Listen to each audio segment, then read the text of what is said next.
Hi, it's your girl Lady Danger and you're listening to Just School Radio. Yo, them disturbing the silence. Yeah. Mad station, crazy settings, catching the eye of many. You don't know. Big up yourself, straight.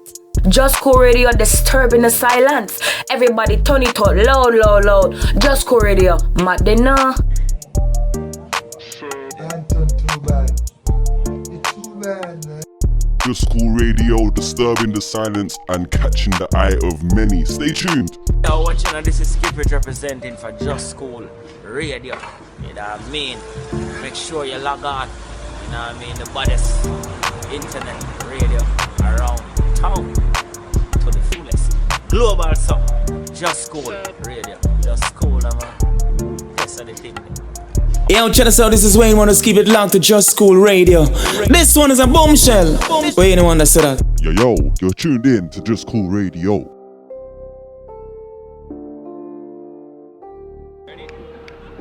Ready? Hi, who are you? I'm Sophia Sheikh. I'm the client taking Lambeth to court over the LTNs. Okay, how do you feel about the road closures? I mean, it's had a devastating and really negative effect on my life and all my neighbours' life. So I'm not very happy about it. I'm not happy about how they brought these changes and these road closures about. They've done it in a very backhanded, sneaky way and used COVID as an excuse to bring it about. Okay, and did they consult you about this? Absolutely not. Okay, so there was no consultation, and how do you feel like things have been dealt with since then? Because it started in the summer of 2020 and now we're nearly approaching 2021 and nothing's really changed around here. So what do you think they're going to do?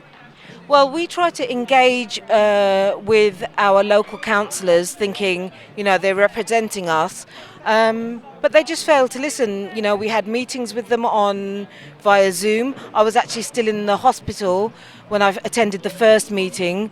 I was recovering from a coma.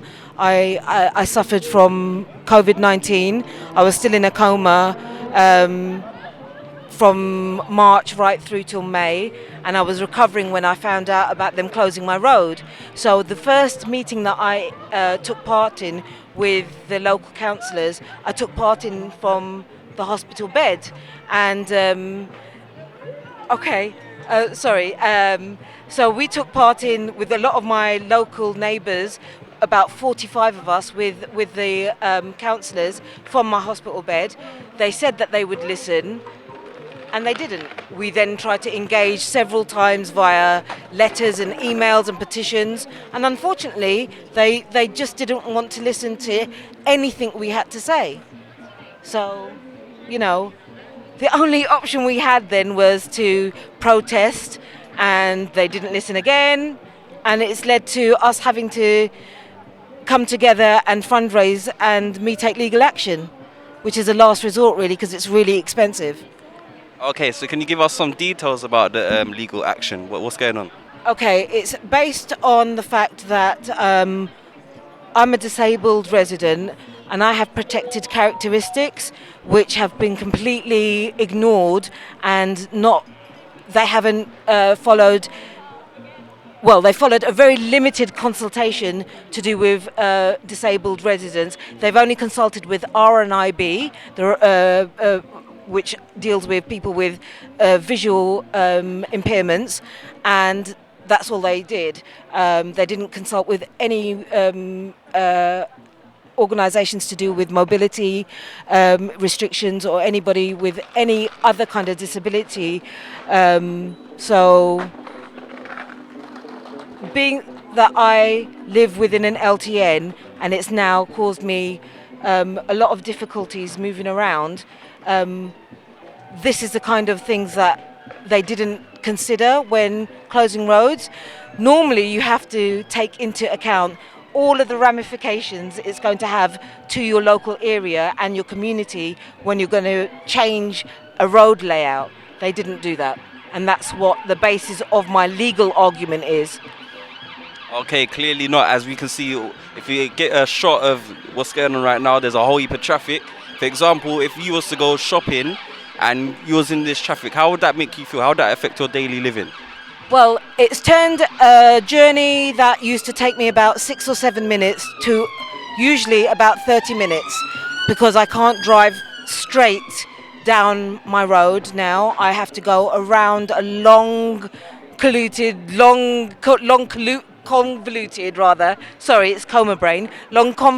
route, which leads me to sit in traffic. Now the thing is, this is about a clean air policy. If you're sitting in traffic, that is standstill traffic, it's not clean air.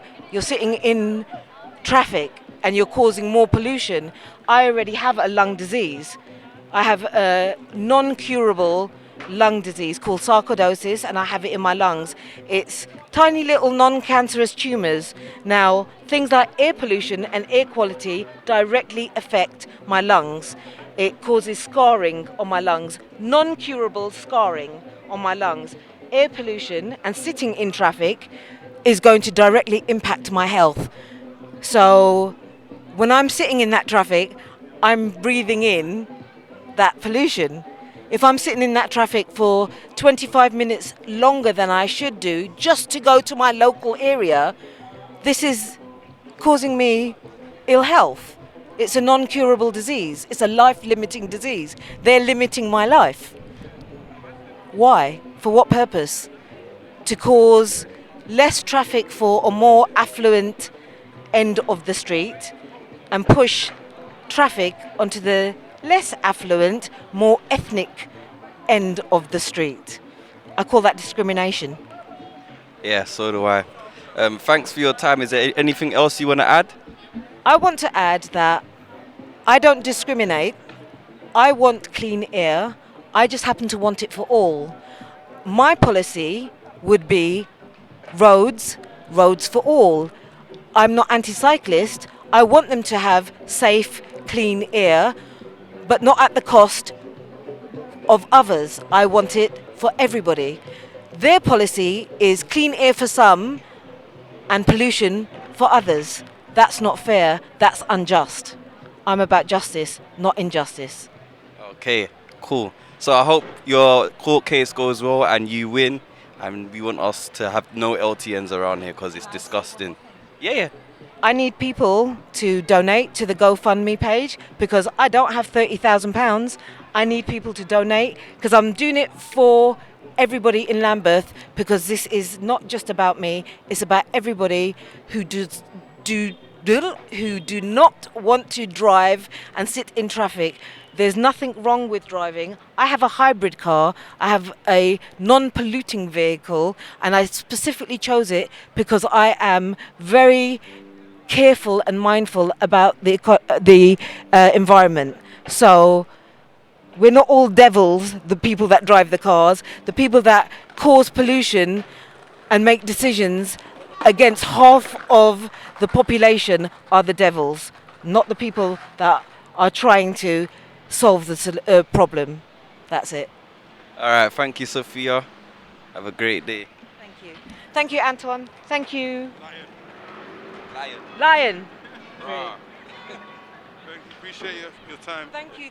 Right, so my daughter heard I was giving a speech and she thought, Mummy, I want to talk too. So here we go. This is Ella and she's 8 years old.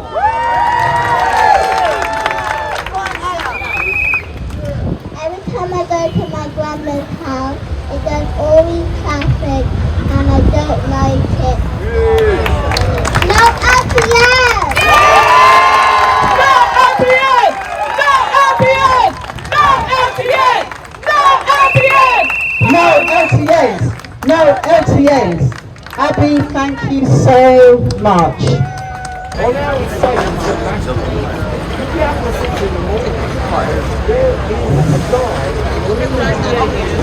So sorry, you're wearing amongst black colours, Grenada. That's where she's from. But we've got a little time. We've got to keep to. Thank you so much. Thank you. We're gonna have a open mic session. Okay? We're gonna have an open mic session. So I'm gonna move on. Sorry, darling. I'm gonna move on. It's already taken up. We're going to have an open mic session. Can you take the mic, please? No, we need to leave us, Can we I have... tried to get a death certificate from my dead friend's mother from Lambeth Town Hall 2 weeks ago. They wouldn't even open the door. There's 4 security guards there, all these staff inside, bus drivers, shop workers. Everybody else has to get involved with the public, not Lambeth Town. Okay, we need to move on. Thank you so much. Thank you. So, have we got Mark, who's a Don't play your council tax. owner And for the tell them MOT why. test centre? Is Mark here? Tell them why. Mark? No. Okay, we're going to move on to Patrick, who's a local supermarket owner and a carer. Oh, Mark's here. Mark's here. He's here.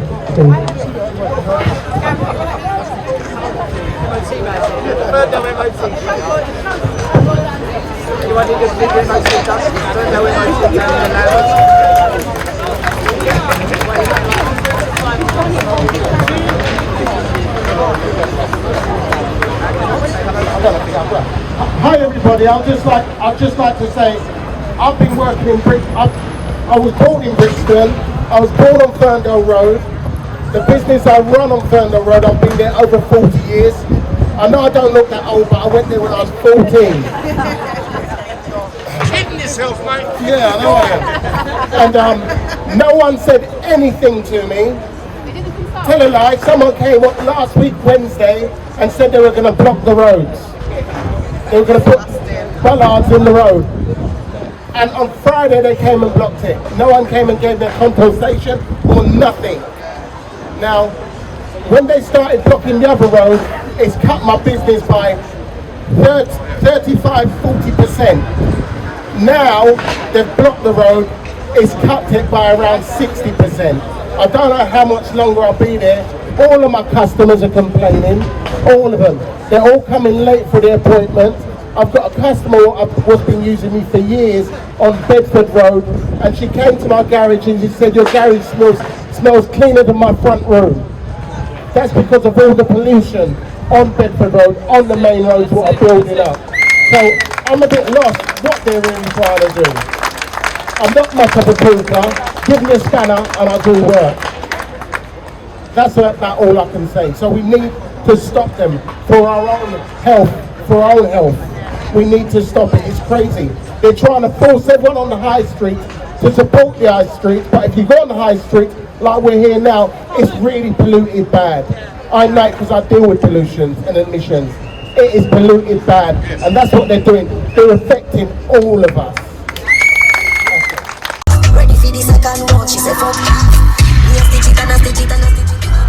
So much traffic. Effer Road, man.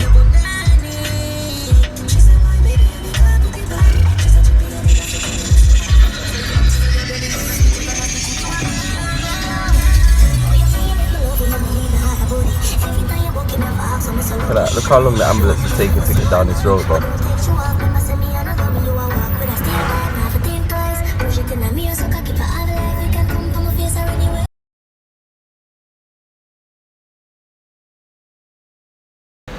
Why is it that Hyde Park is locked down? Why is the road closed in Hyde Park? Road closed, access only. For what purpose does that serve?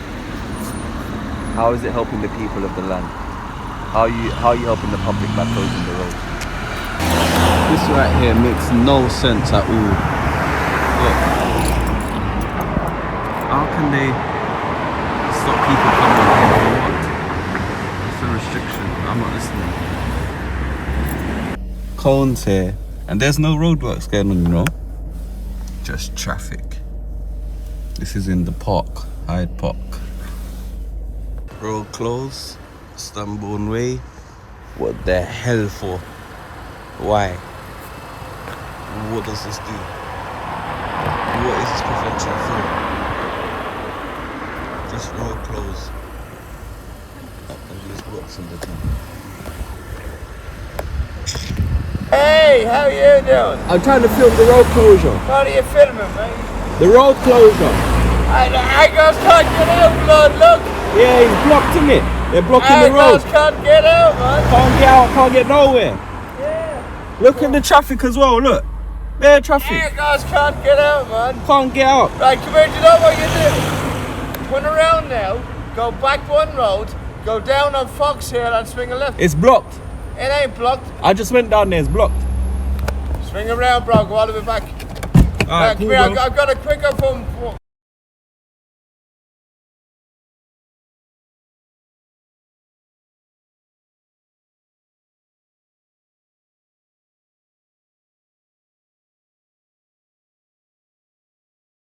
Around here doing what? So we're just explaining what's happening Okay, why is it happening? to try and improve the traffic through the It's not area. improving the traffic, you're making the traffic worse. There's a lot of traffic, there's a whole heap of congestion now because of these stupid schemes. So that's what we need to hear from what residents and local businesses feel. So this is specifically for businesses Okay. to come along and have a chat. Yeah. But then there's also a lot of things happening for residents. Okay. Because this one is specifically about like HGVs and loading Yeah. and that sort of thing. Okay. But the resident one, do you know what Ferndale Commonplace? Have you heard of that? I've heard of it, yeah. Go on that, sign up, this says news updates. Okay, so what, you're part of them, you're part of introducing the low traffic neighbourhoods. So what we do, we're for the council, Yeah. and we are engagement, so we're going to try and get everyone's views and feed that back. Okay, that so why didn't you do it cultural- last year when you just decided to put it in when COVID was about? So it was brought in as an emergency scheme. For what? To make sure there was enough space for social distancing. No, but there wasn't though, there was no need for it. Well, there And now has you want to consult people about it after you've already put the things in. So the intention was to make sure that people could just quickly get on a bike if that's what they needed to do to get around. You're recording now? Yeah, I am. It's going to be on the documentary. Did you see the first one?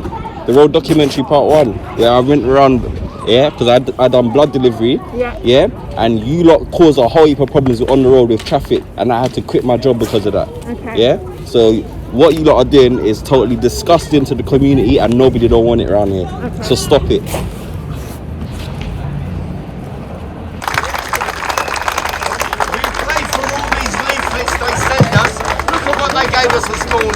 Hi guys, we've got another speaker about to come up now.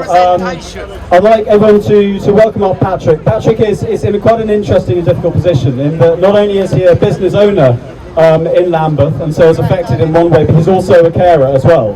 So he sees the impact of these LTNs from both sides. So please listen to Patrick, give him a huge hand, and Patrick, up you come. Good afternoon, Brixton. Good afternoon. This is the third occasion that I've been to Brixton to speak on behalf of us getting together and removing these NGOs, or whatever they're called. My issue with this is that I deal with a lot of people in Lambeth who want to someone off. And I think the money could be better placed amongst the community for those who are not someone off and those who need the help. Instead of giving us support, they give us flower beds. I can't work it out. You know, Mark pays his business rates, we pay business rates, and our businesses have basically been eliminated. Yeah? We're hanging on for dear life.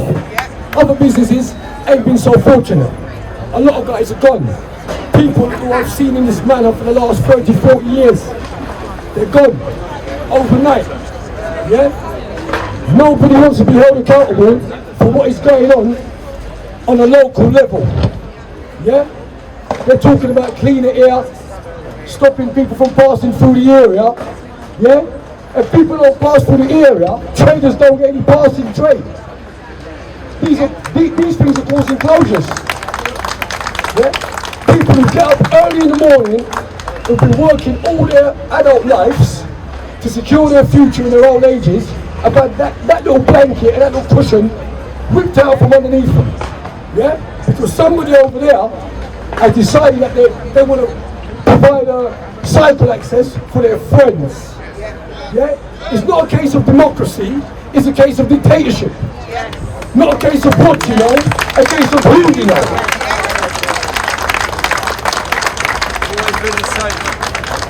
I had the displeasure of speaking to Claire Holland face to face the other day in a secret meeting. Yeah? She wants to hear from the ground level what the impact is on the area. So I explained to her, and I didn't mince my words either. She said to me that, is there any way we can do half measures, like turn some of the roads into one way? And I told her in no uncertain terms that I'm not here to negotiate. Yeah? I told her I'm not here to negotiate with you. I said, what you're doing is wrong. It's illegal. Yeah? It wasn't put to a democratic vote. You understand me? I said, take him down. Because if you don't, we will.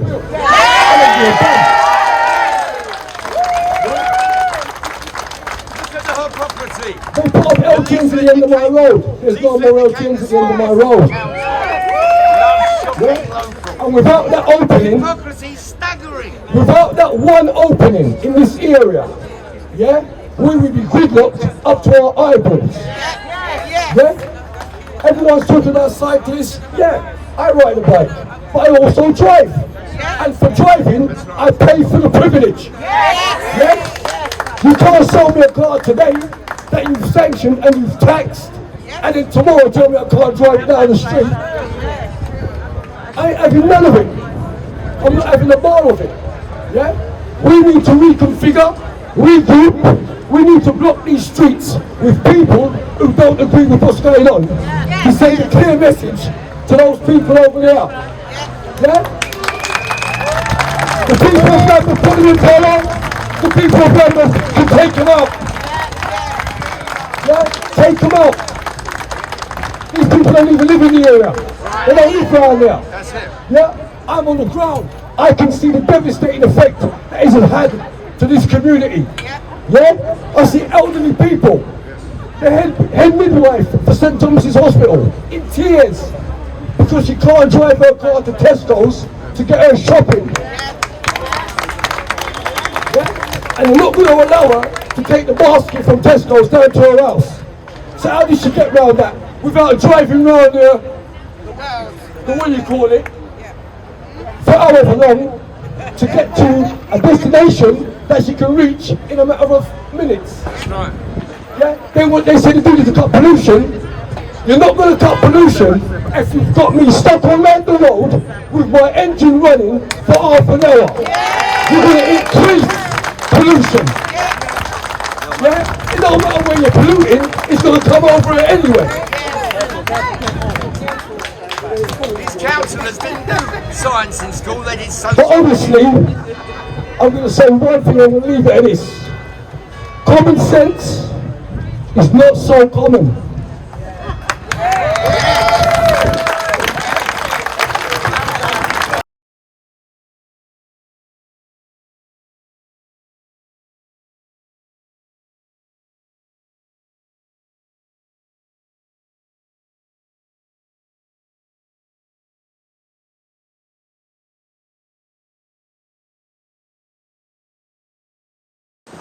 What's going on here?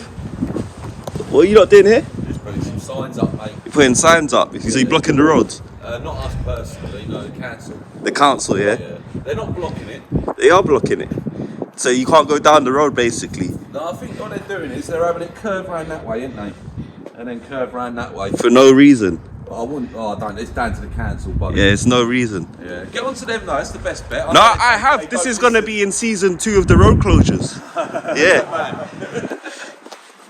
Have a good day, yeah? Yeah. Look, this road here, no restrictions on it, but now Lambeth Council want to block the road and stop people using it.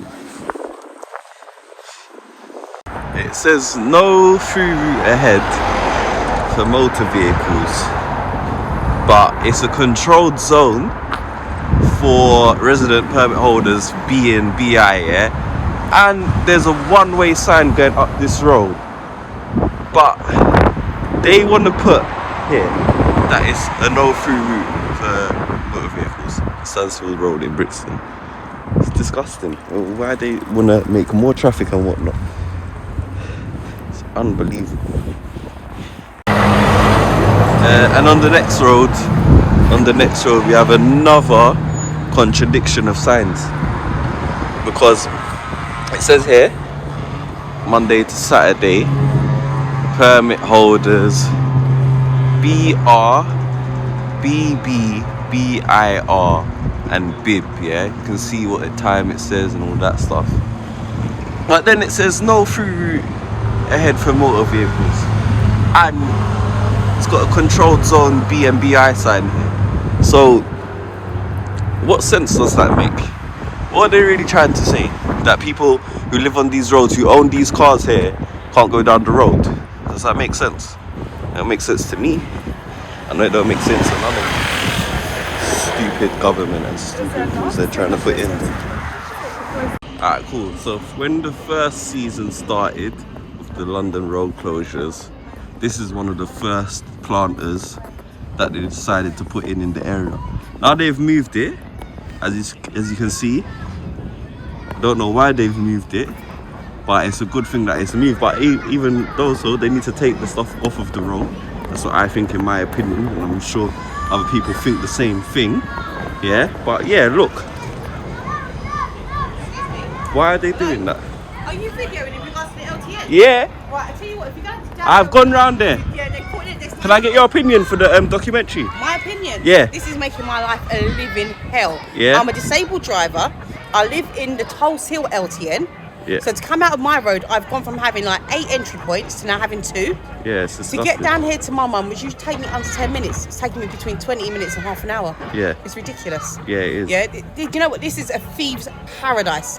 Yeah, because they can go up and down these roads. Police, nobody can't catch them.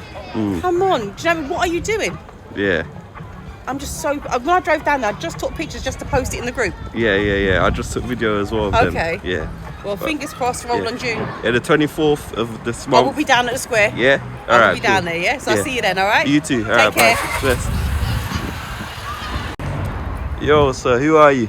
Morning, Amigo Mobile Tires. Okay, so what do you think about the road closures? Well, I'll be honest with you, I don't know what they're doing. They just make the traffic a little bit more difficult. Because I live there, and for me to come from Kings Avenue, Balham, it takes me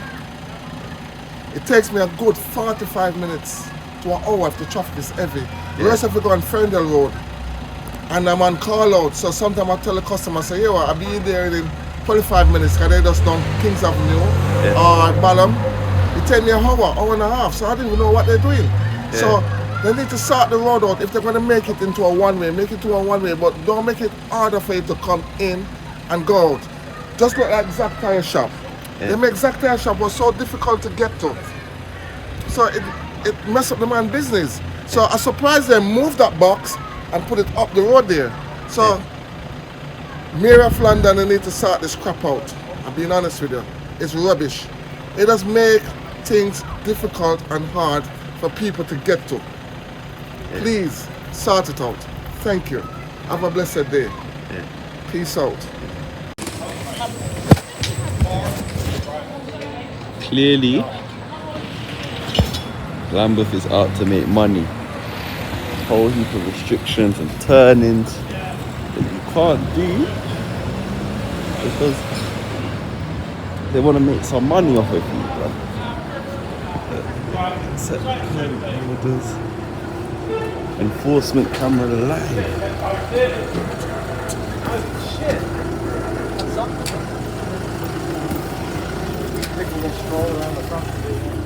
Yeah, I'm meeting Caroline. If I'm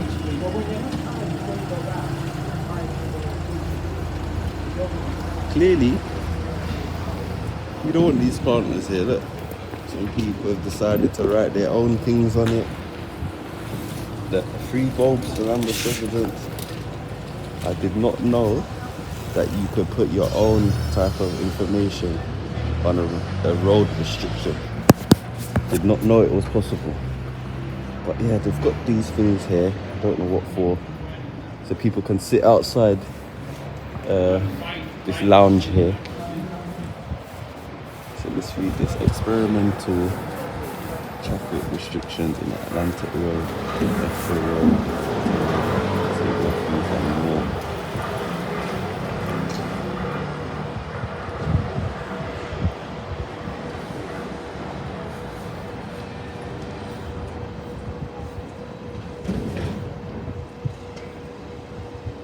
See, now, they said they started this in January 2021, when clearly it wasn't. It's documented, you know, in season 1 of the London road closures. So, yeah, these people are liars and they're scammers and they're trying to rob everybody. Yeah, we shouldn't have this. We shouldn't let them take the piss out of us. Yeah.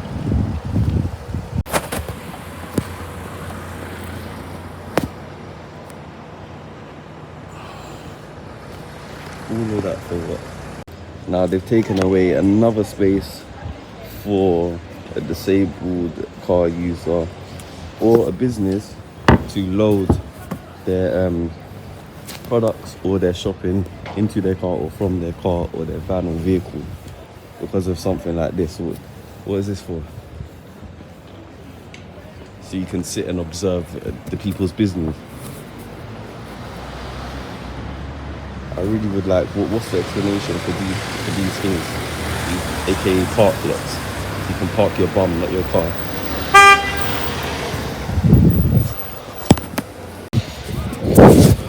Now, really big question I have to ask now, yeah? If you can't go down this road from a certain point, what is the point of the zebra crossing now?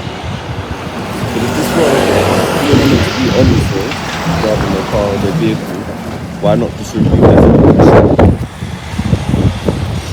You want to spend money on all of this type of stuff? Get rid of stuff that's not needed anymore then, innit?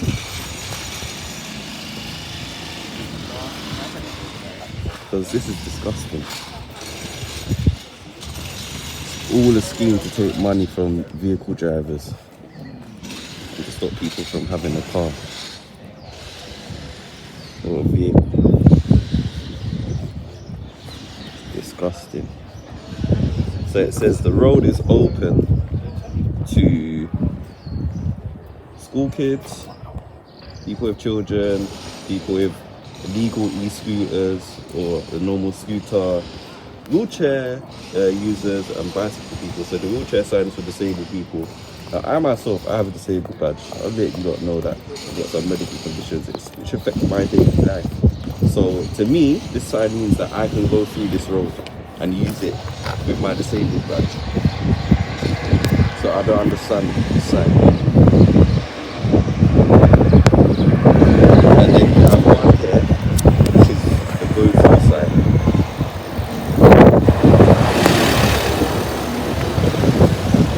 And then, before you even try to get onto this road, it says give way to oncoming vehicles. There's no restriction sign here telling you can't go through this road at this point of the road. It's disgusting. So we're going to continue the walks. You know, I'm getting my exercise, trying to get better and that. So trying to help you lot and help myself at the same time. So this is another one of their signs here. Hopefully you lot can make it out and read it. But you know, if you really check the facts and the findings, they're coming with a lot of BS. Yeah, bullshit, I said it. Yeah, they're coming with a lot of bullshit. So, look, I'll walk backwards to the detriment of my health. Yeah, look. You can't walk through. You can drive through. Sorry, you can drive through. But he's got his bicycle. He's going through. He's having a great time on his bicycle going through. But the car down there, they couldn't go through. But on this side of the road, there is no sign saying that you can't go through. It says give way to oncoming vehicles. Dirty, dirty government. Dirty, dirty Lambert. Now for me, what is really strange is, why isn't Dexter's open? Yeah.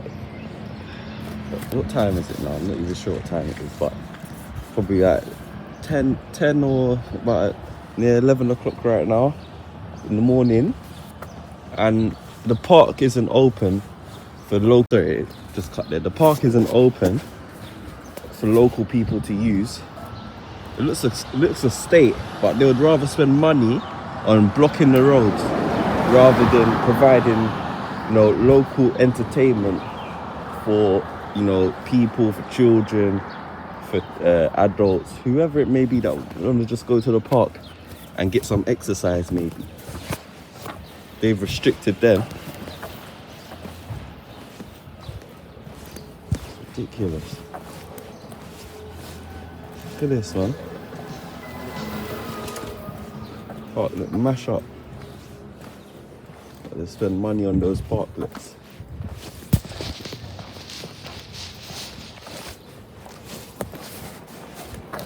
What time you open?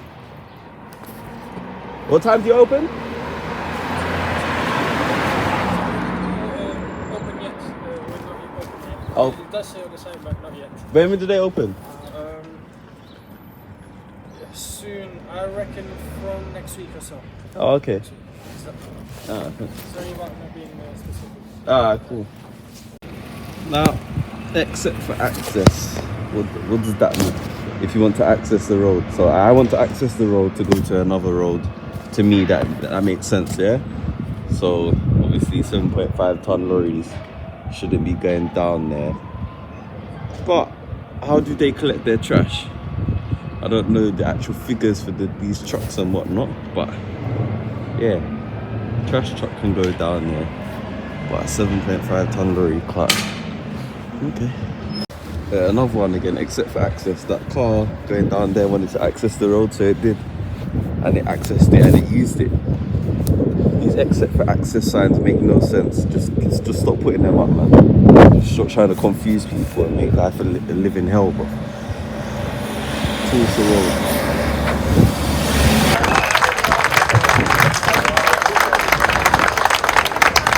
Where do we walk? Where do we run it? Where do we run? When do we run it? Shame on you, Lambeth Council! How dare you do this to us? Claire Holland, Jack Hopkins, you must be held accountable. Where do we run? Where do we run it? Clean air equality. Clean air for all. I'm now going to introduce to you Jasmine. This Jasmine here, she's a local resident and a homeless support worker. Thank you, Jasmine. Give Jasmine a round of applause.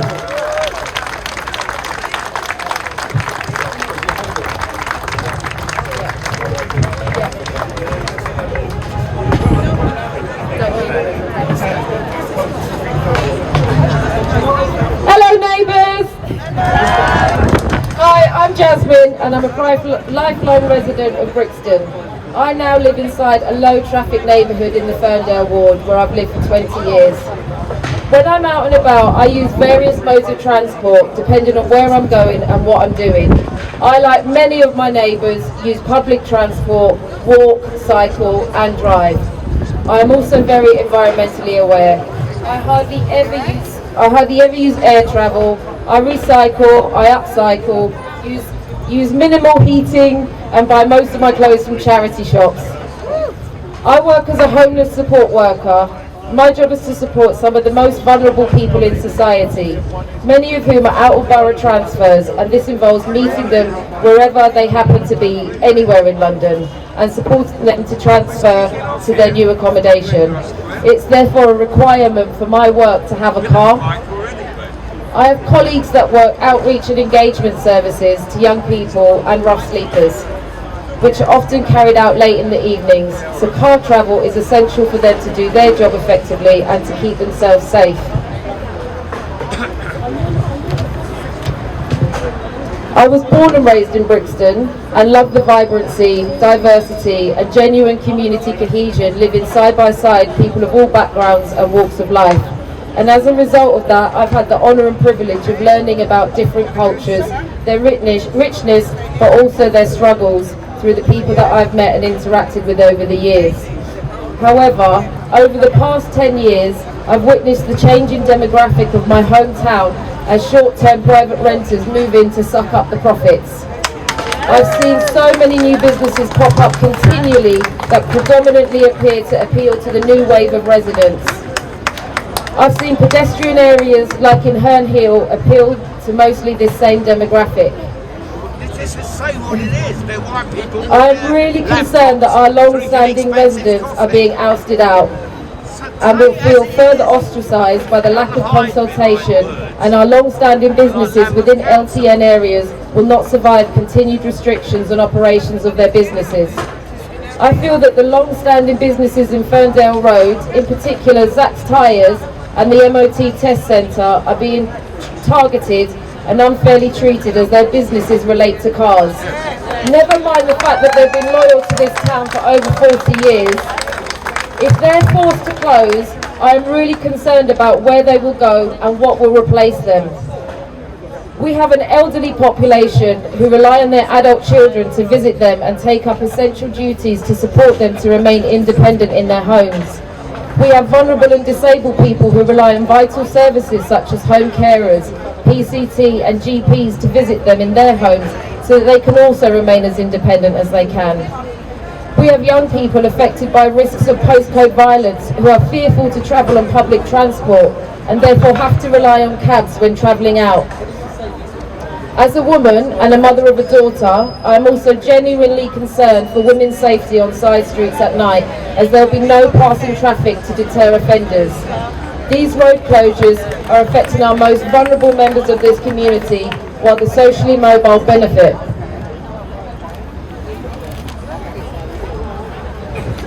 I have serious concerns over the health and safety of all my neighbours within LTNs, and we have seen emergency services struggle to get through and getting stuck. We all saw the devastating impact fire had on Grenfell Tower in 2017, so having bollards and planters seriously narrowing access frightens the life out of me. Residents warned councils over their concerns, and they, like us, were ignored. We were ignored. These LTNs are making journey times longer and creating unsafe areas. LTNs do not work in reducing carbon emissions, they only move the problem to already busy roads, causing extreme high pollution to typically poorer residents. If we're going to save the planet, Lambeth Council, we need to do much better than your top-down, one-size-fits-all approach with LTN roadblocks.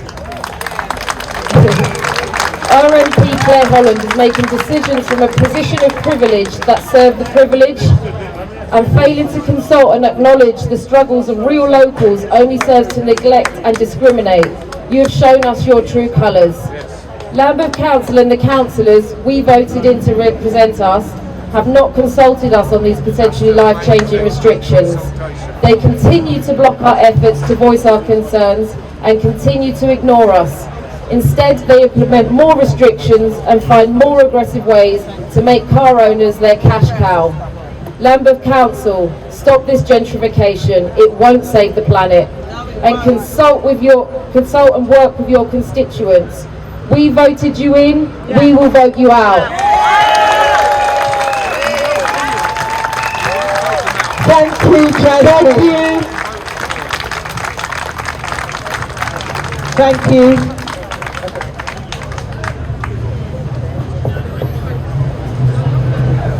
I swear I'm going to do Subway. Oh my gosh. Right, so thank you so much, Jasmine. So we've got another illegally placed wood bench thing here, and you can play games, but you know, who has the code for this?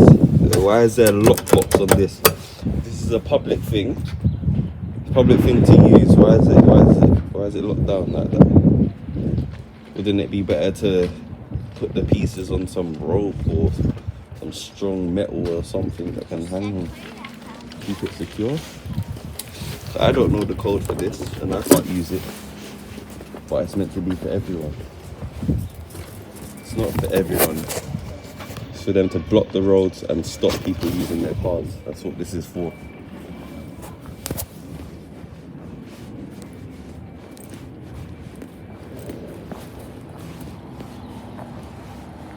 What's this sign here as well? P for parking. What? I don't understand this sign. What is this for?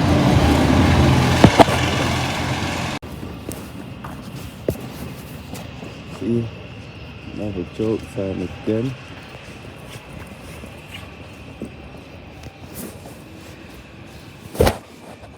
accept buses, why? Another sign there, road open to children, scooters, yeah, disabled users and bicycles. So they're discriminating against, you know, people who haven't got disabilities who drive their cars or use their cars as well with this fake sign.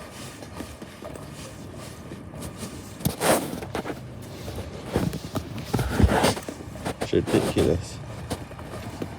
But somebody else has pulled this one off as well because it's a legal sign. I'm not even going to trouble that one. Leave it to somebody else from the community to do. Yeah? Disgusting.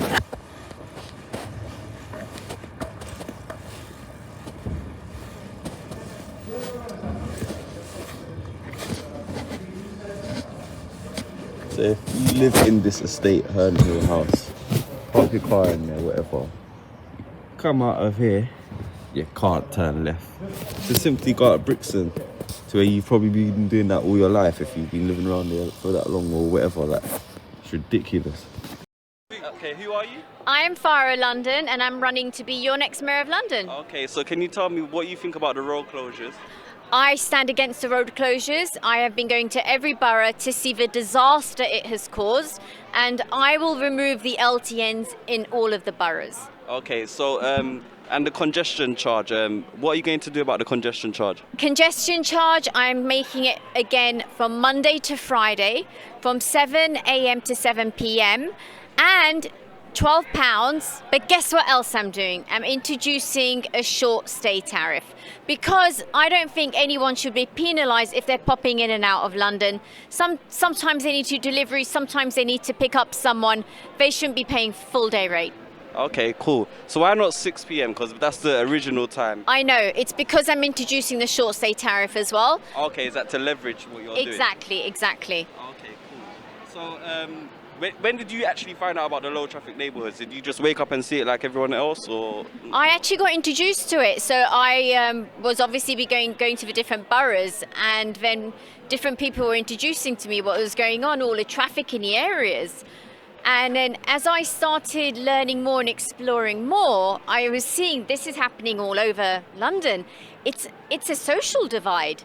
And what's happening is that affluent areas are being protected. They now have a gated community, and they're forcing all the traffic to where all the social housing is, and it's criminal because it's causing more pollution for them, and it's causing mass traffic. So they say it's to reduce pollution, but that's not what's happening.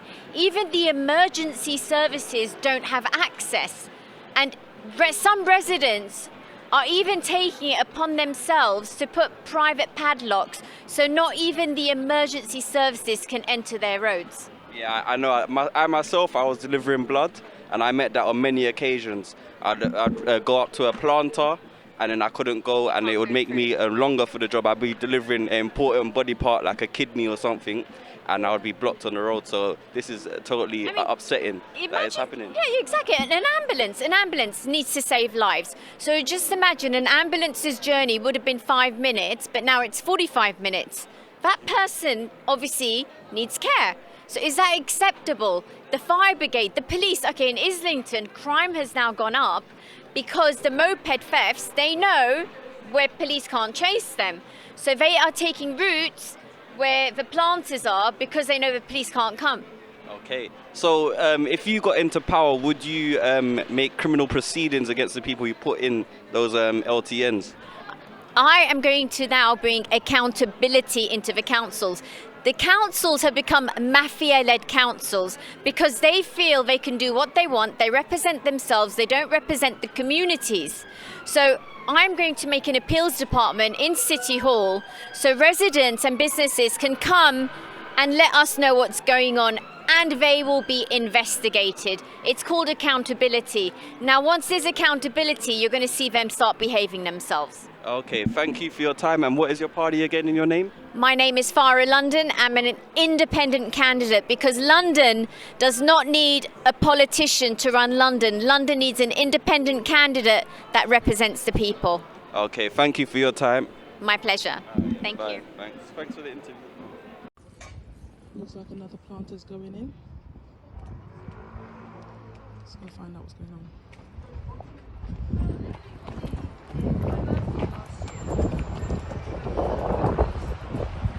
Hiya. There's another planter going in here. Yes, it's going to be going in the left-hand side. You're going to block off the left-hand side? It's going to be blocked off. It's going to kind of restrict the space, so it's going to be narrower than it. You're going to restrict the space to make it narrower? Yes. Why is that? How's an ambulance or a fire truck going to get through there? Oh, no, there'll still be space. There'll still be space. They're just doing it for symmetry. Nothing changes. It's just for symmetry. So you're going to remove that one? So that one's going to go against the curb. And then this one's going to go next to it? Oh, it's going to go on this side? Yeah. So what, the middle bit is going to be what's available? It will still be open for any emergency vehicles. A fire truck can barely get through that space as it is. We're going to move that one back. So that one in place there on your right-hand side is going to come back, because if it remains there, the fire truck can How many meters, how much space has been left in between? That's what's going to be in between. There's going to be 450? Yes.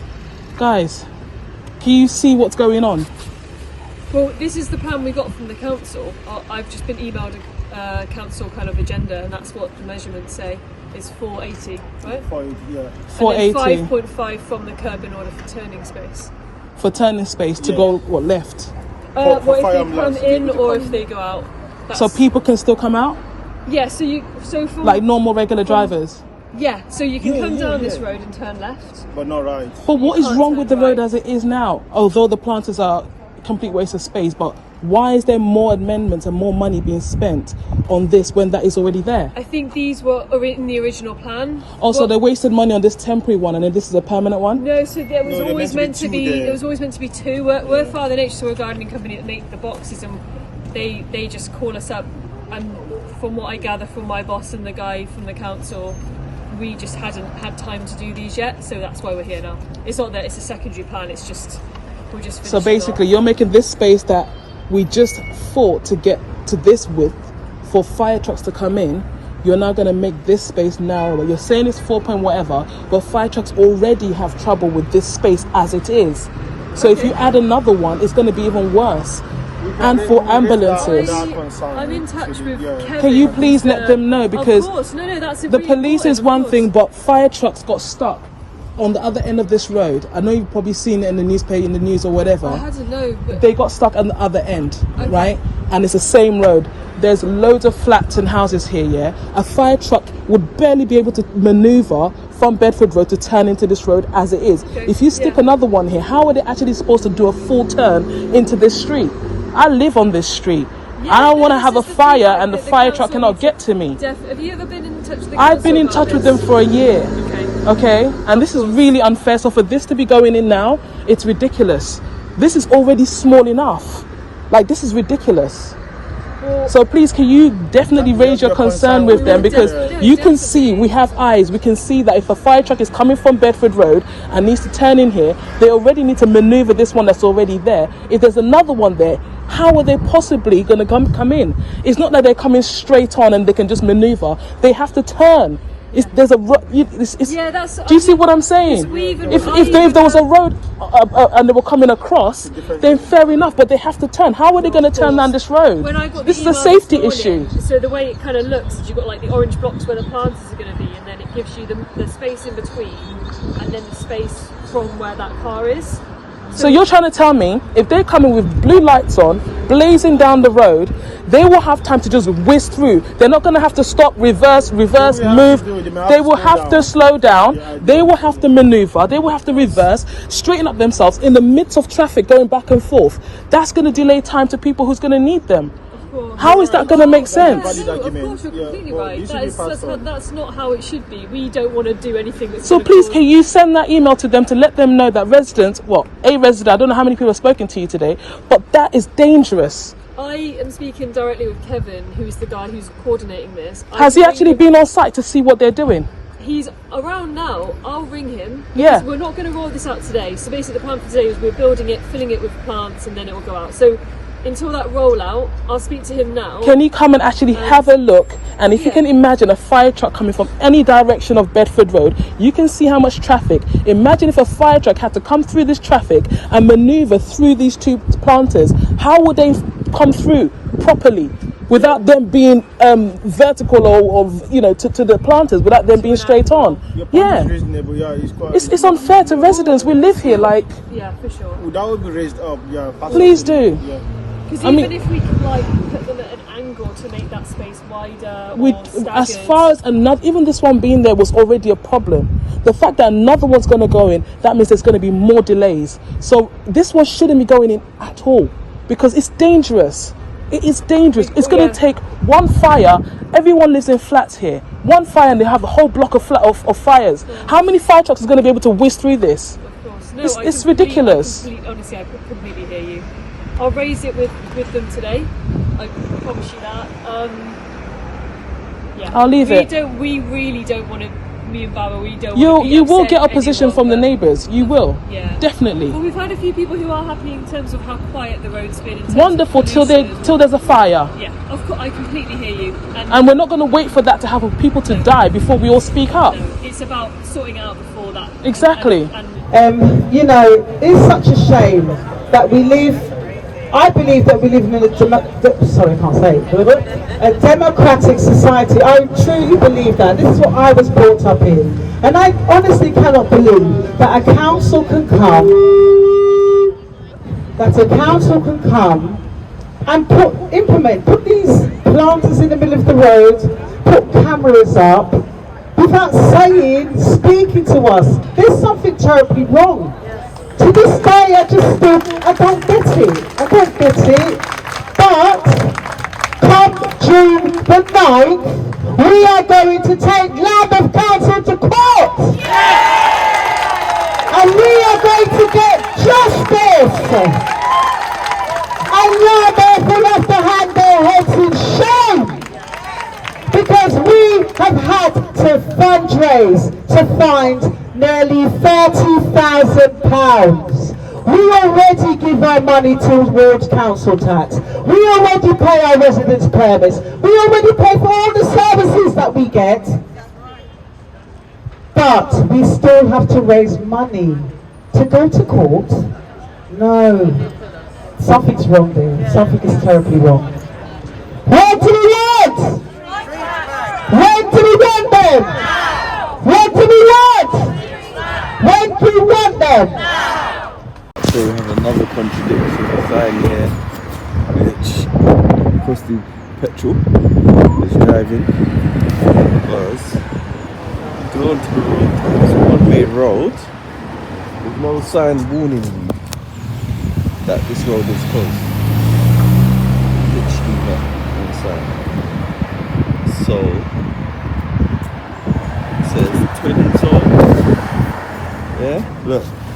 He's gonna go out the road, he's gonna think maybe he can go out there, or he's parking. He's letting that bicyclist overtaking, which makes no sense to me. The car was in front, but yeah.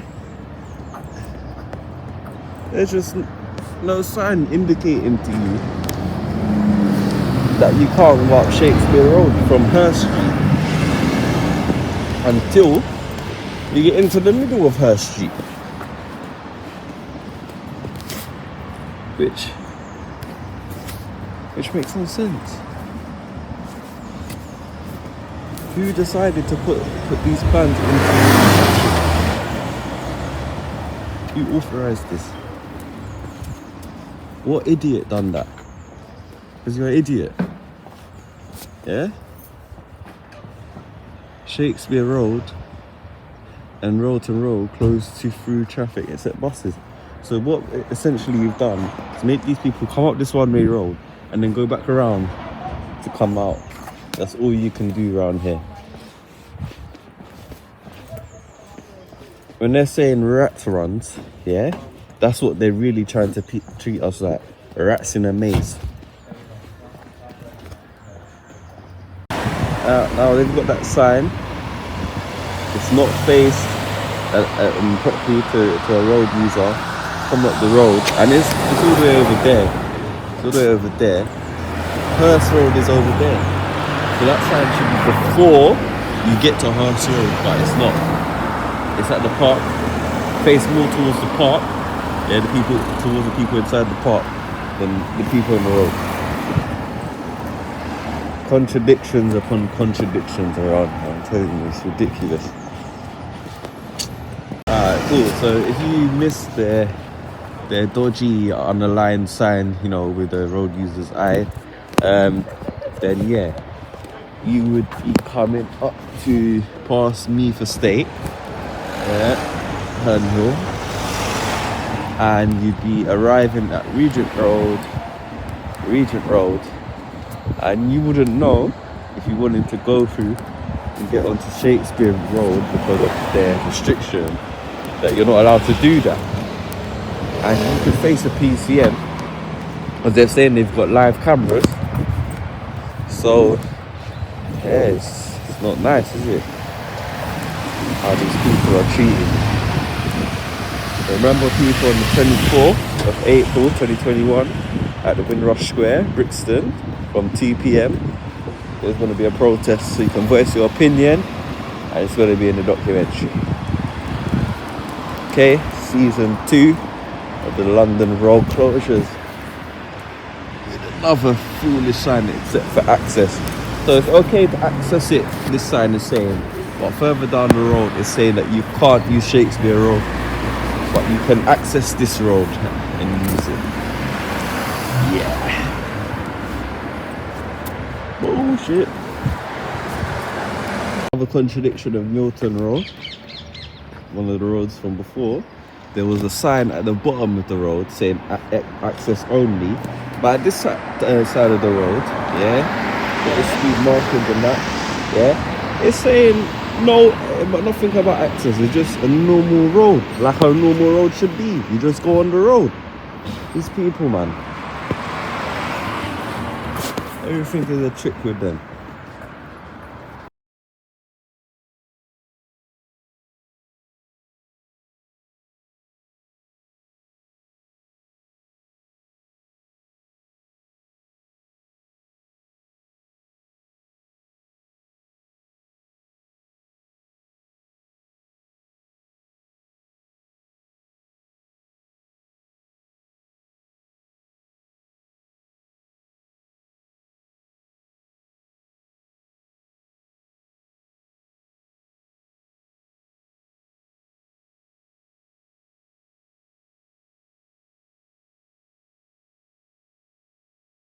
I am now going to introduce to you Tim, a local councillor, Tim Briggs.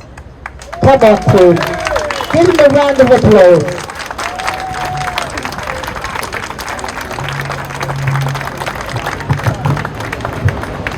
Friends, thank you. My name is Tim Briggs, and I'm the one councillor out of all the councillors in Lambeth Town Hall helping you fight these LTNs. Big up to Tim Briggs all the time. Now I know that it will disappoint some of you, but the only councillor helping you is a Conservative councillor. It doesn't matter. You're very kind, but Doesn't matter. job, just say, I see my job first and foremost to represent people. My broader values happen to align with Conservative ideas. My starting point in all things is not political. My job is to represent the views of residents to the council, not like my Labour colleagues to represent the decisions of the council to residents. It's not right. Now, I support more walking and cycling.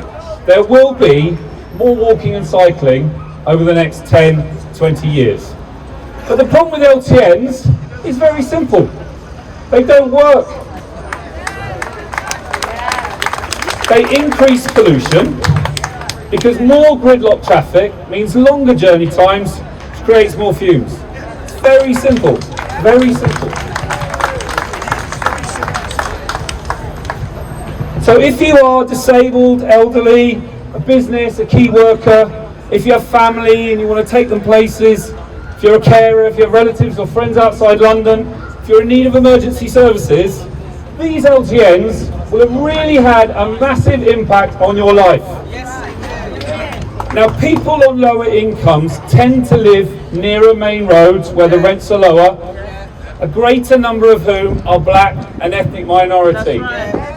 So this bunch of hypocrites is actually making life worse for the same people they keep telling us they care so much about. Labour and Green councillors are writing residents off. And the argument for LTNs is circular. Because there are residents who say they want a low traffic neighbourhood to protect them from the increased traffic from the last low traffic neighbourhood that got put in. London will keep closing down bit by bit unless we fight. Fight! If you think about London as the brain of the nation, right? And the flow of vehicles and trains and people is like the blood. And the arterial roads, the main roads are the arteries, and the smaller roads are the capillaries. LTNs are a kind of blood clot. They're a brain hemorrhage. Woo! This is segregation, my friends. Closing roads, just segregation. LTNs benefit the few, not the many. They are massively divisive. So on your behalf, I've put in motions, emergency motions, questions. I've raised LTNs as often as I can, whenever possible. But these councillors are not listening and they don't want to hear it. They don't have a real job to do. Let me just tell you what happened in Wandsworth. Okay? They put in LTNs, then 3 weeks later they got rid of them. Why did they do that? Because they had a proper survey. And in that survey, 84% of people said they didn't want the road closures. They got rid of them. Where is our proper survey? In Lambeth, we residents are always the last to be asked, aren't we? And when we do get asked, it's always to justify decisions that have already been taken. The council asks leading questions, dodgy data. We saw that with Cressingham Gardens. We saw it with Central Hill. Fire engine is stuck in traffic. There you go. Look at that, disgusting. A fire engine stuck in traffic, Lambeth Council. Shame on you. This is what they push through our doors. Shame on you, Lambeth. There you go. That's all right. That's all right. So the council asks these leading questions. Uses dodgy data. We saw that with Cressingham Gardens. We saw it with Central Hill. Now we're seeing it with these LTNs. And the children's homes. And the reality is that these LTNs have been imposed on us. Shirley Oaks. Okay? And us residents, now we have to beg for them to be removed or changed. This is undemocratic, it is disrespectful, and it is unjust. Let me share with you my theory about why the Labour councillors have put in these LTNs, have kept on with these LTNs. Labour councillors have been in power for decades, right? And for decades they've realised we haven't made an impact. We haven't changed anyone's lives. We haven't created our utopia, our paradise. And what paradise looks like to these Labour councillors is to have children playing on bicycles where the cars used to be. Which sounds very nice, but it completely ignores the other children outside the LTNs and the families and the businesses on the outside of the LTN.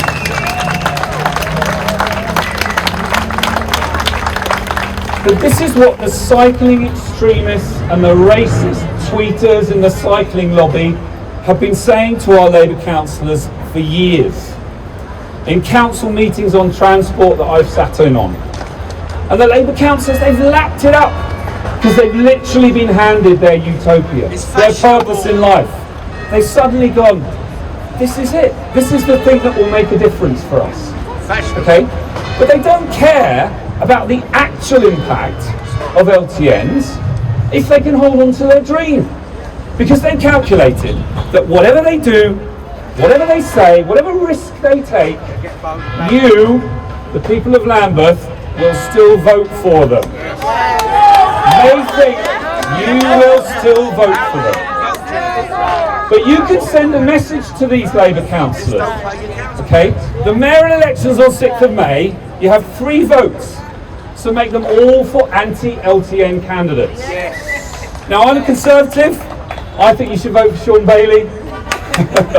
I think he's an honourable man with good ideas for London who will do what he says he will do. But at the end of the day, it doesn't matter. Just vote for candidates who don't want LTNs.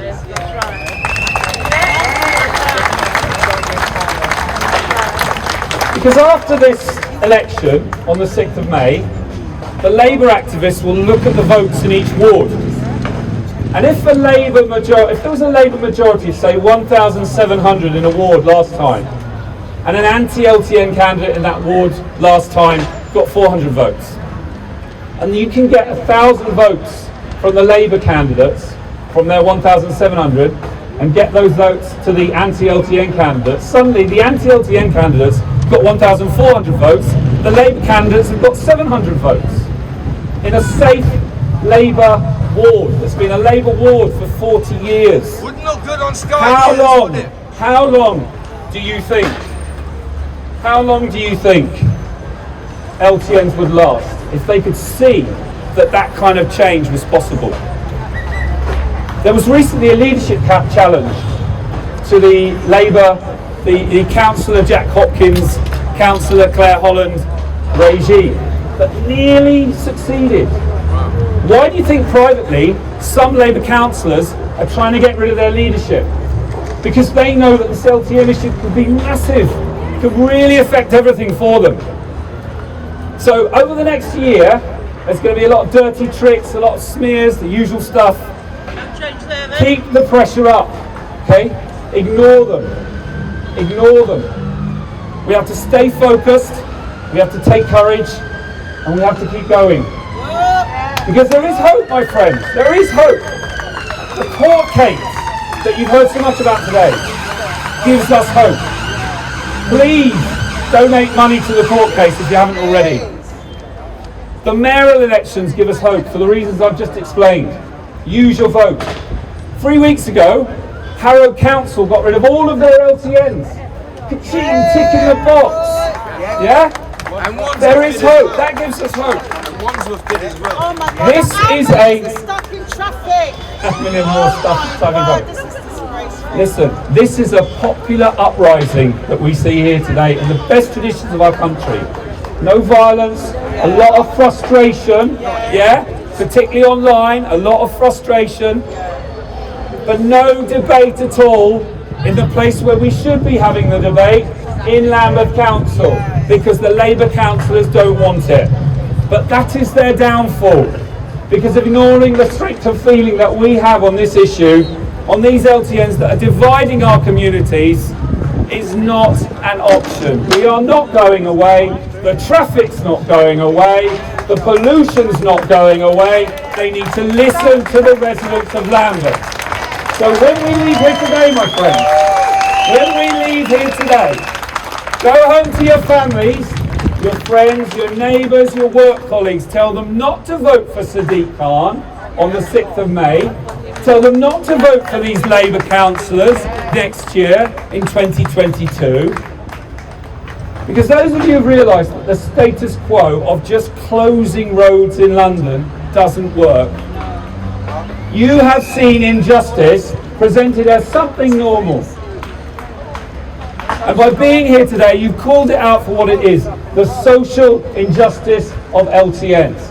And whether you are black or white, or rich or poor, if you see and understand the social injustice of LTNs, then we are one community and we will not be ignored. Thank you for listening. My name's Councillor Tim Briggs. Please donate to the court case. Thank you so much.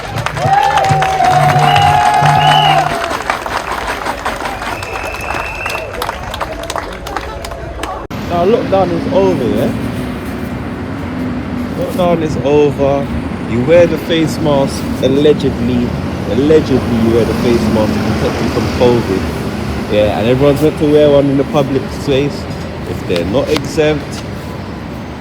Look here, it says no appointments, queue, please wait here and keep your distance. Let's go it again here as well. Appointments queue, please wait here and keep your distance.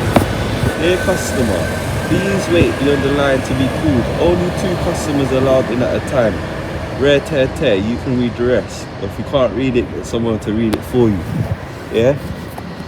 But then, you try to go to someone. Yeah, you try to go to someone about something in the council, and what are you met with? After they told us that lockdown is over, in line with the government advice on coronavirus and London's move to Tier 4, council staff are working from home as part of the national response to control the coronavirus outbreak in the UK. The customer centre is now closed. Rare tear, A, B, C, D, blah, blah. Yeah? So why do they have these signs out here for social distancing if the people are at home? It's a waste of money again. Just wasting the people's money, wasting the people's time. Yeah? They've even changed around how they've had the customer centre. Before there was a whole heap of chairs and they made it accessible, you know, for disabled people to use it some way.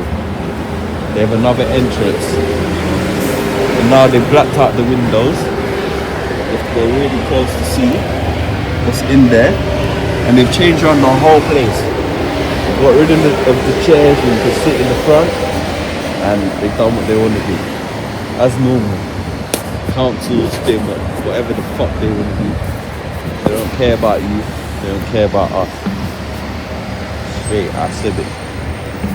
Now, for the film further nonsense.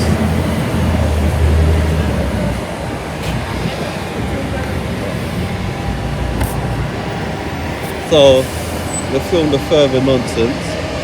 So, the road is being blocked because they're doing alleged gas works in Cold Harbour Lane.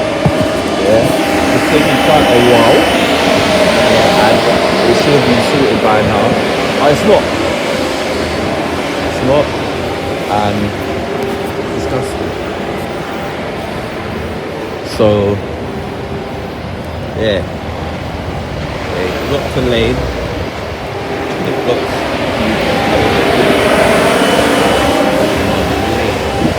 We'll come back around in a sec and just look through Lambeth Town Hall Centre Park area here. And show you the other side of the council building. See up there, whole heap of orange people. Call them the orange people for now. Find out what's going on. So they can close the council, but they'll have people outside in the cold with face masks on, picking up whatever this is now. Let's see what this is. They're using a disabled person's bay for this as well. So a disabled person can't park there. What's this for? Home testing kit. Home testing kit, what, for Corona? Yeah. Okay.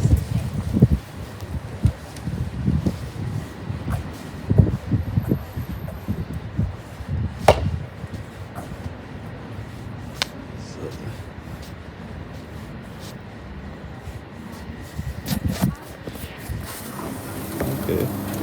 It says they're closed, but the door open for me. Am I allowed in?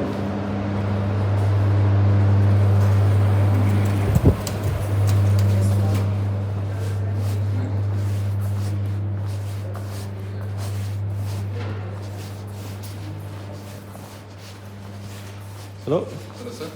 What services can I access here right now? Nothing. Nothing? Yeah, So why did the door open for me? Well, because they were bringing in these materials, that's why. Oh, okay. You can see the COVID test outside, and the center is not open since the COVID. Oh, why is it not open though? Well, I don't know when they're going to open it. You don't even know. That's not on, man. What? What am I going to do? I'm not the government. No, I'm not saying you. I'm saying they should have information for the public. Like I'm here now. I'm asking the question. Yes, but what do you want to do? What are you here for? I want to learn about different various things that the Lambeth offer. What services I can receive. Like what? Like, do you know what you need? You know? Yeah, it's for different things. I'm not. You don't really know anything, as you said. Well, so. I don't know anything anyway. So the fact, but if you say this is why I'm here, they give us pamphlets to give to people so that they can make a call to make more inquiries. Okay. So these are the pamphlets over here, yeah? So if that door wasn't accessible, how would I get those pamphlets? No, you couldn't have come in because that's what I'm saying. They're just delivering this. So because they're delivering that, then I wouldn't be able to access that if those deliveries wasn't there. So I would have put it back automatic so that those who come in here, and then Yeah. There's not even no signage to say information is here for blah blah blah. It's just leaflets. That's fine. It's not for customers to go and have access to it. Like I said, if you tell me why you're here, or if I come to you at the door. Okay, I want to know why they're blocking the roads. See, they're carried out in the COVID test. Huh? COVID test. They're blocking the roads for COVID tests. The COVID test, yeah. So if all the bays were used and I'm a disabled user, they block the disabled parking bay for other people. When a disabled person comes, they can deal with the person. Those who are in the entrance will deal with the person. So the person can be left alone. Okay. So any services anybody wants, they treat it according to whatever you want. You know? Okay, so yes. So we have parking, council tax, accessible transport, advice and support services. Because I'm entitled to receive all of these things, so let me take the information about these things.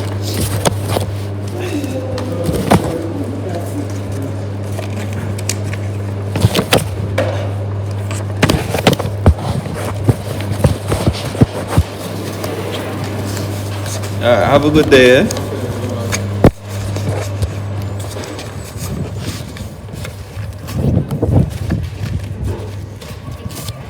So, they open up for certain services, testing you for COVID and that, but they will take away disabled persons bay for this.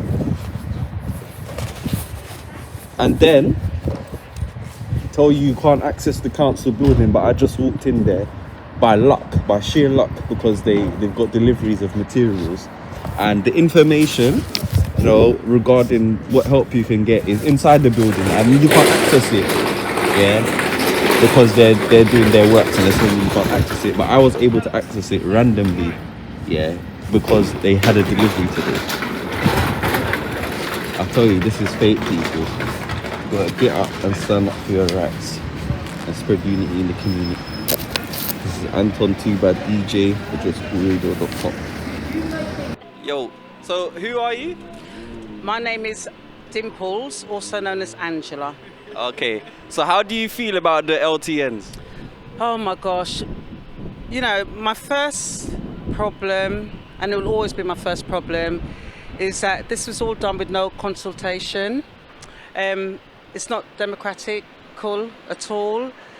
It's something that everybody should have been involved in, because you're closing roads. You're actually closing roads, and you're bringing the traffic. The roads that have been closed, traffic has been displaced. But has anybody, the council, thinking about where the traffic has been displaced to? No, they haven't.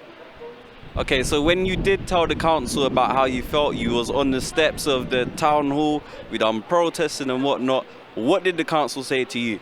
Basically, they said go away, because I did have a meeting with Claire Holland, and she did behave like she cared, but I think it was just a tick boxing procedure for her. I've sent emails, not just to Claire Holland, I've sent emails to Jack Hopkins, he's the leader of Lambeth Council. I've sent emails, letters, phoned my councillors, and nothing. And it really hurts me, because at the end of the day, we put these people into the positions that they're in. And to say that they don't want to hear what I've got to say is a travesty. It's a travesty. Okay, so with the court case happening, when is that happening? Can you tell us? Okay, so June the 9th to the 10th, we expect it to be a 2-day thing.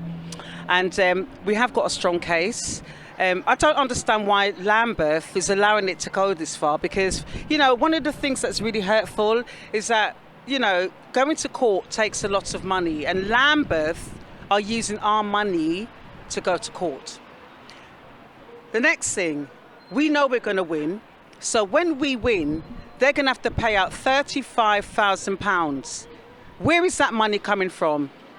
That place over there, Lambeth Town Hall. That's where it's coming from, and that's where our taxes go to. Do you know what I mean? So it's just crazy. It's wrong. Yeah, it's so wrong. They need to be held accountable for what they are doing. You know, 11 people out of 56 in Lambeth Council are making the decision. Just 11. Do you know what I mean? There's something not right there. Yeah, there's something totally wrong, and I'm glad that you're doing this thing, you know, fighting the LTNs. So what is next against the LTNs after that? Oh my gosh, okay. Yeah. I've got one question. What keeps you going? Oh God, that I want justice. I'm standing up for my rights. As Bob Marley said, get up for your rights. And I felt like my right was trampled over last year, June. Who the hell do you think you are to close my road without consulting me? No, that is what keeps me going. And I want justice, and we're going to get justice, trust me. If we don't get justice, answering your question, we are going to withhold our council tax. Where there's a collective of us that are already talking about this, and hope, you know, we pray that it doesn't happen. If we lose our case, we are going to withhold all council tax payments to Lambeth Town Hall. That's what we're going to do. That sounds like a good idea. So is there any message you want to give to the people out there watching this? Oh my God, listen people, what you've got to do, right, you've just got to stand up. And listen, we need more people to come out. We need Lambeth to see the strength that is there. And it's got to be black, it's got to be white, it's got to be Indian, everybody.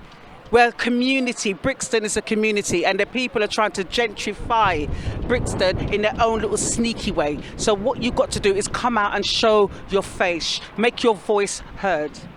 That's right. It's Anton Too Bad DJ here on JUSCOOLRadio.com for season 2 of the London road closures. Bun LTNs. Bun LTNs, thank you. Thanks very much, Tim. Inspiring words, and we can really take that into account.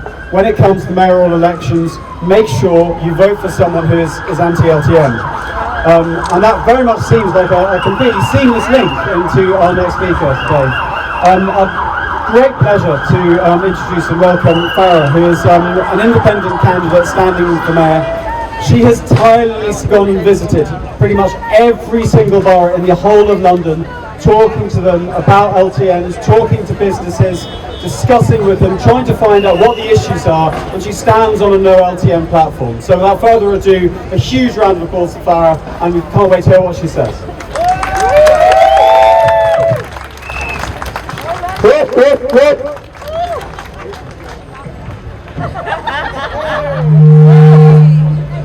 Thank you so much for having me here today. Firstly, I want to say to Safia, you're an absolute inspiration to all of us.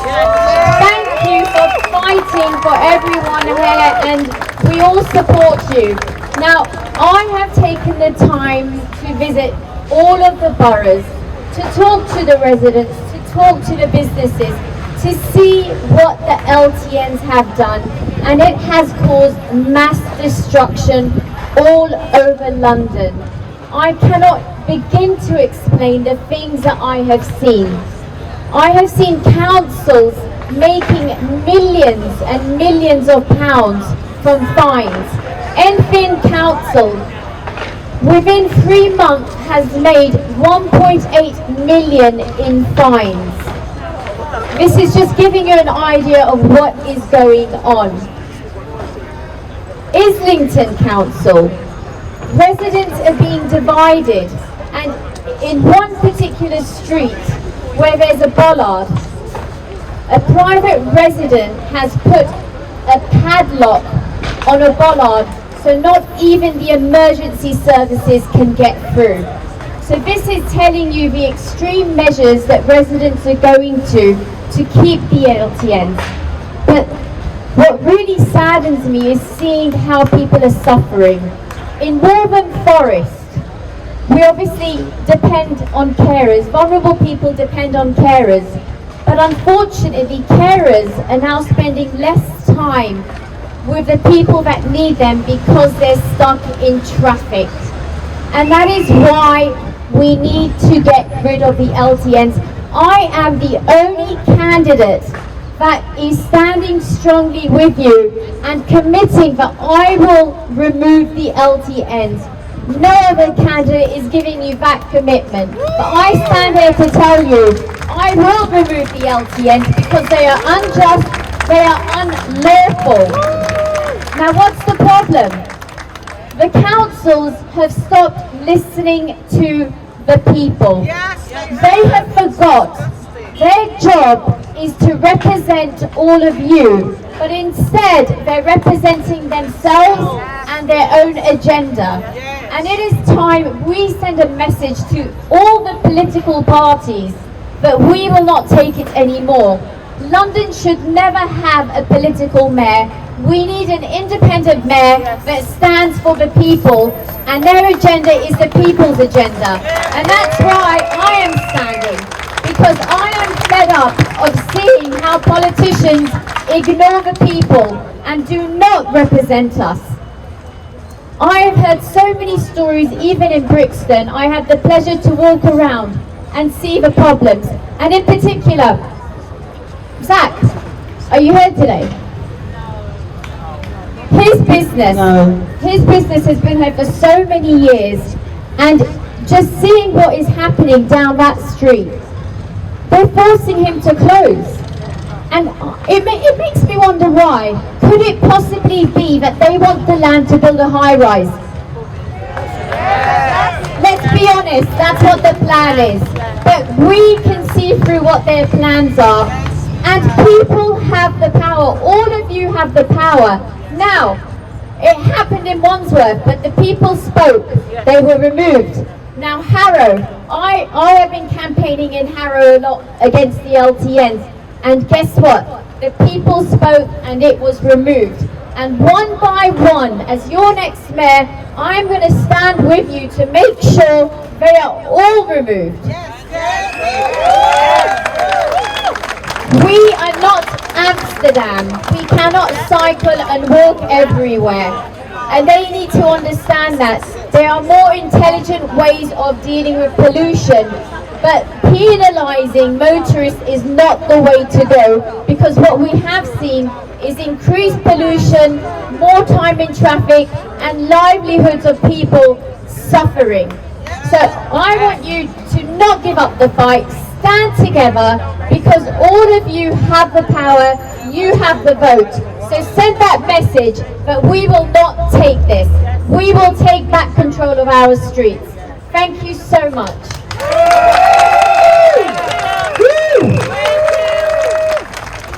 Oh, you're such a gentleman, Charlie.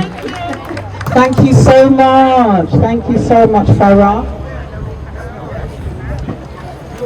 Now, Railton Road is a very long road. Has lots of roads, you know, to cut off and use. You know, if you wanted to get to your destination, want to visit who you want to visit, go where you want to go. Use London how you want to use it. So why do they want to stop people using the roads? What benefit is it? Like, really? Because I walked up and down this road, yeah, and there's not been a lot of traffic. I feel fine, other than obviously my medical conditions, asthma and whatnot. So take it easy. And yeah, like, if I was to go now and walk, let's say Brixton High Road, I'd be smelling the fumes. It'd be hard to talk properly, and I feel really upset. So feel like it's an attack on the people who live on the main roads, yeah, and they just want to create congestion on the main roads to introduce the further congestion scheme to make congestion be in London more and more. Yeah, there's been so much different findings about all this bullshit they're putting out here.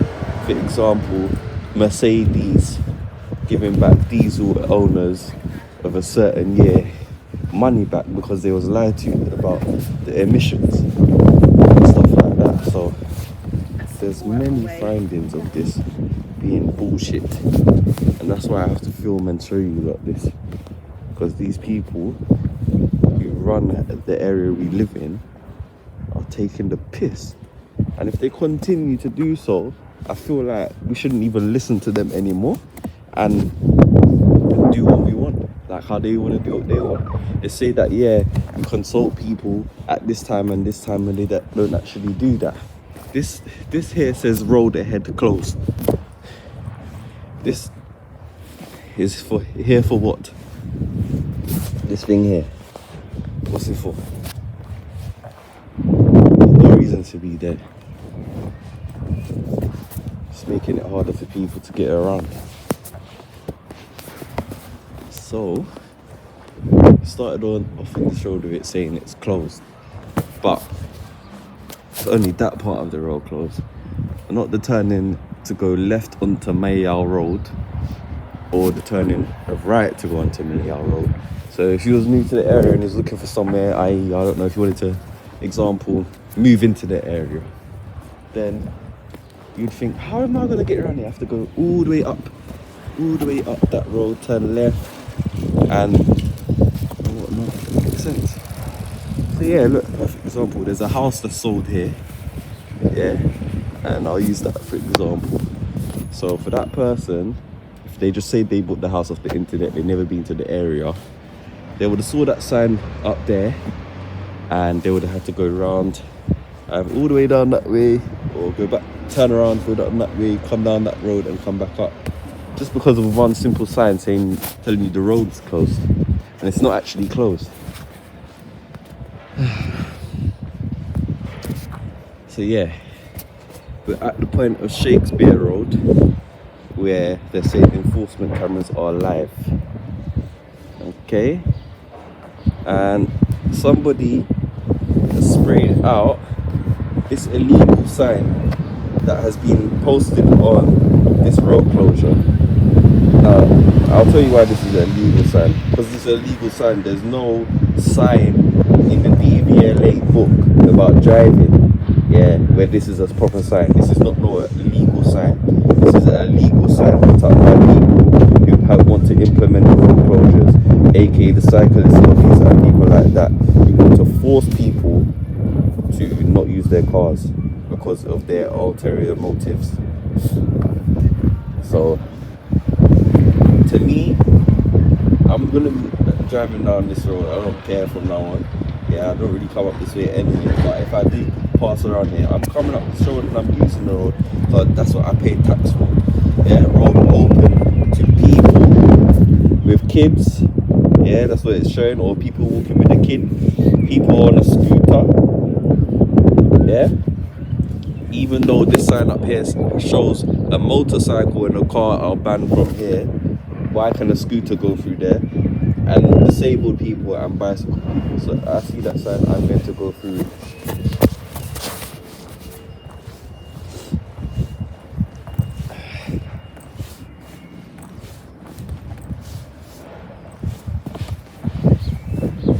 It's absolutely disgusting what they've done to the area.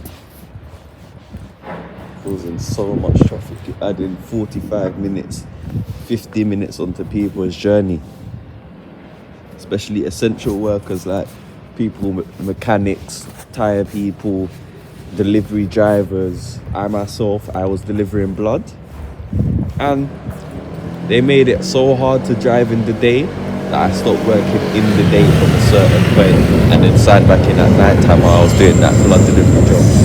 Yeah, and it's a madness what the government has done to us people in the UK, us good-hearted people. And I've heard many stories as well around the world of government taking the piss and trying to introduce lockdown rules and stuff which don't really make sense, and some people ain't having it. I was speaking to somebody that's in Ghana and they're telling me, yeah, like they tried it over there and they weren't having it. So that's my message to people here in London as well as the UK. Don't have it, bruv. Okay, thank you so much, Farrell. Thank you. You know, as I've heard the last two speakers say, unity is strength. What is unity? Strength. Strength is power. And if we come together, we can take down Lambeth Council. There's only 11 in the cabinet right now making decisions. 11. There's 56 councillors and there is only 11 that are making decisions for us. It's got to stop. There's a referendum to stop that type of politics next year and you must all vote for it, okay? Unity is strength. Strength is power, and if you believe in something, you've got to stand up for your rights. Get up, stand up for your rights. We want our streets back. Democracy is what this country is about. I am now going to introduce to you Jodie Grover from Islington. Now Jodie was one of the very first, Islington was one of the first boroughs to have LTNs implemented, and their borough was one of the first to have their protests. So without further ado, Jodie Grover, give her a big hand of applause. Big hand of applause. There.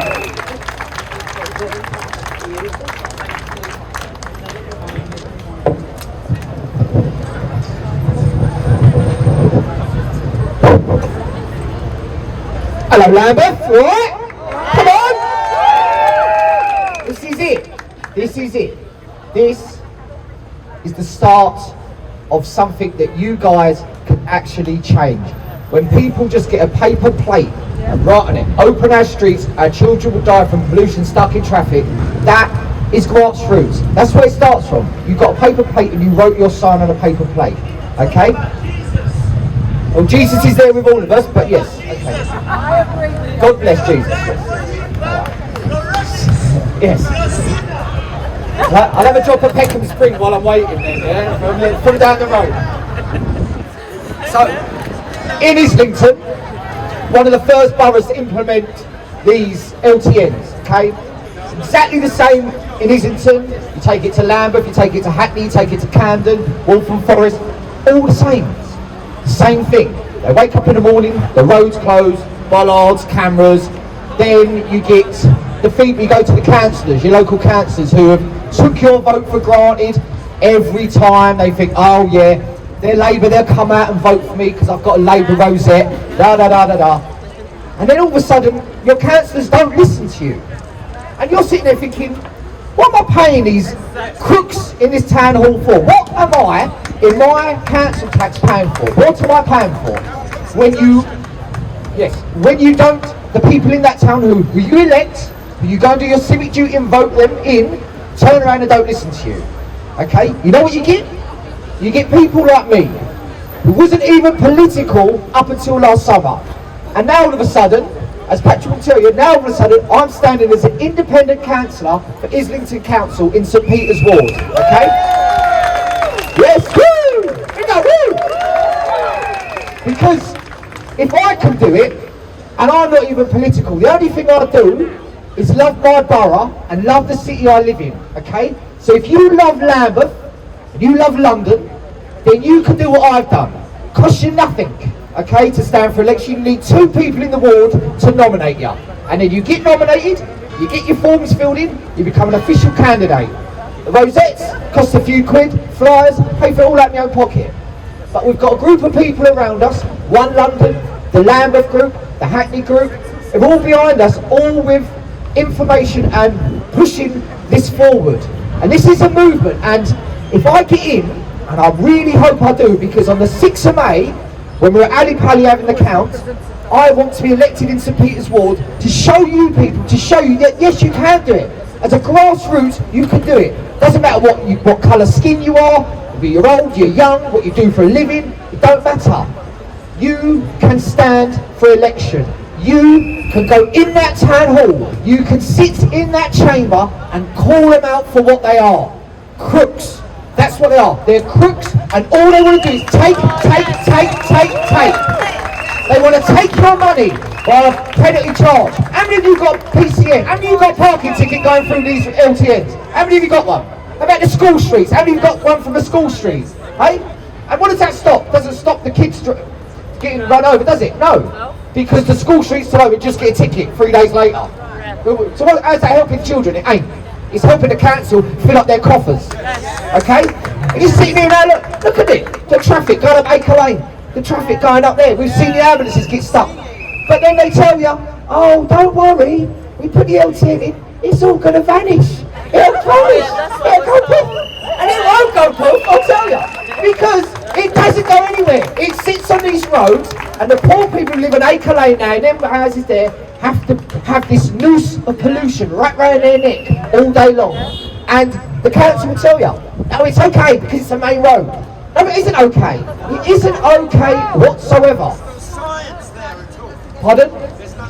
There's no science. It's not science, it's just greed. It's money, and it's how to keep people of the working class and the people who, just go and work to try and earn a living, normal day-to-day things, is the way to keep them under the cosh. Because they don't want people to be able to go and earn a living. They want you to all be, and they're calling themselves. This is what these are, they're selves. And it is, and then you get the social gentrification of an area where you remove a community that's been in this area for God knows how long, and then you start changing things, and you get trendy shops and this, and then the people think, oh, where do I go? I don't go anywhere. But this is all stems from these town halls. Islington, Hackney, Lambeth, and you know what? The other thing, they're all Labour. And Sean Bailey, I'm really gutted he didn't wait, because I was going to have him, I was going to ask him, the money comes from central government, the Tory party, got this money, they pulled this money out of a magic money tree and said, here you go. And then the Labour Council said, oh yeah, come on in. And he took all the money. But then Sean Bailey said, oh, I'll take away. No, Sean, your party, put them in, give them the money. Give them the money. And then the Labour went, okay, we'll have that. So the ward I'm representing in Islington has got 34% child poverty. Across Islington, it's 30%. 4% more child poverty in Islington. Yet the council will turn around and say, oh, because of the cuts and all this, that, the other, Well, they was quick to run to the council and get the money to put goddamn bollards in the road and planters that would just divide communities, ruin people's lives, and restrict people's movement when you have the freedom of choice. And that's what they do. Well, no, not well, I don't know. I pretend I didn't hear that, but the crowd did.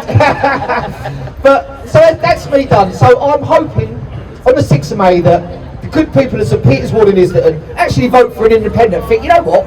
Send him in there, cause mayhem. Get him in that town hall, in his town hall, cause a storm. Because if I can cause a storm, then it only takes one of you to get in there and cause a storm. Call them out. Get all the information, broadcast it to everyone. You don't have to wait for freedom of information, you don't have to do nothing. Get the information, tell it, this is what they're doing, this is what Glenn Holland says, this is what Richard Watt says. So call them out. But you won't be able to do it unless you stand up for yourselves and do it for yourselves. Because, trust me, I'm just a normal bod, right? And this isn't really my game. But you know what? I'm going to get in that town hall and I'm going to make it my game. And I'm going to turn them upside down. And I'm hoping that I start to be the domino effect. Because if I take one seat in a town hall, then hopefully others, and hopefully Farrah London gets elected as an independent mayor for London, because that's what we need. We've had 4 years of Ken, 4 years of Boris, 5 years of Khan. Well, let's have 3 years of London and make it a better place for all of us. Thank you, Brixton. Thank you, Lambeth. Thank you, Angela. God bless you all.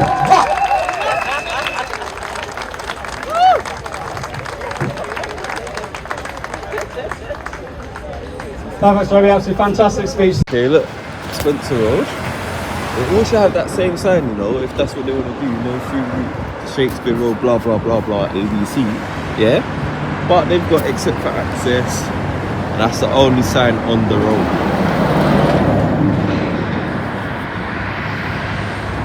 Only sign on the road. There is no restricted turning signs, nothing. Right, it says except for access. This is tiring work. It's got to be done, man. Got to spread the unity in the community. Yeah, because they don't want us to be joining up and linking up. It seems like they want us to all be apart. But yeah, this road says except for access.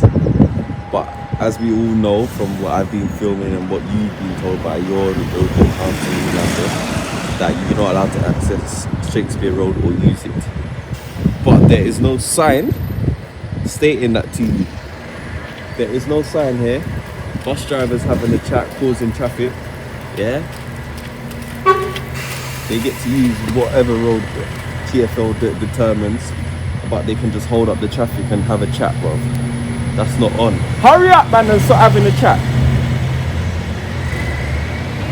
After you're blocking people from using the road. Yeah. So, yeah, man. Let me grind my gear for a second. That really grinds my gears, you know, when you see the bus driver stopping to have a chat, bro. Drive the bus. You've got people on the bus who want to use the bus, innit? So drive the bus. Don't come and stop and have a chat with your other bus driver mate while you're at work. Yeah, there's other road users as well that want to use the road. Stop doing that. That's really annoying, man. I hate seeing that, man. Yeah, so we move.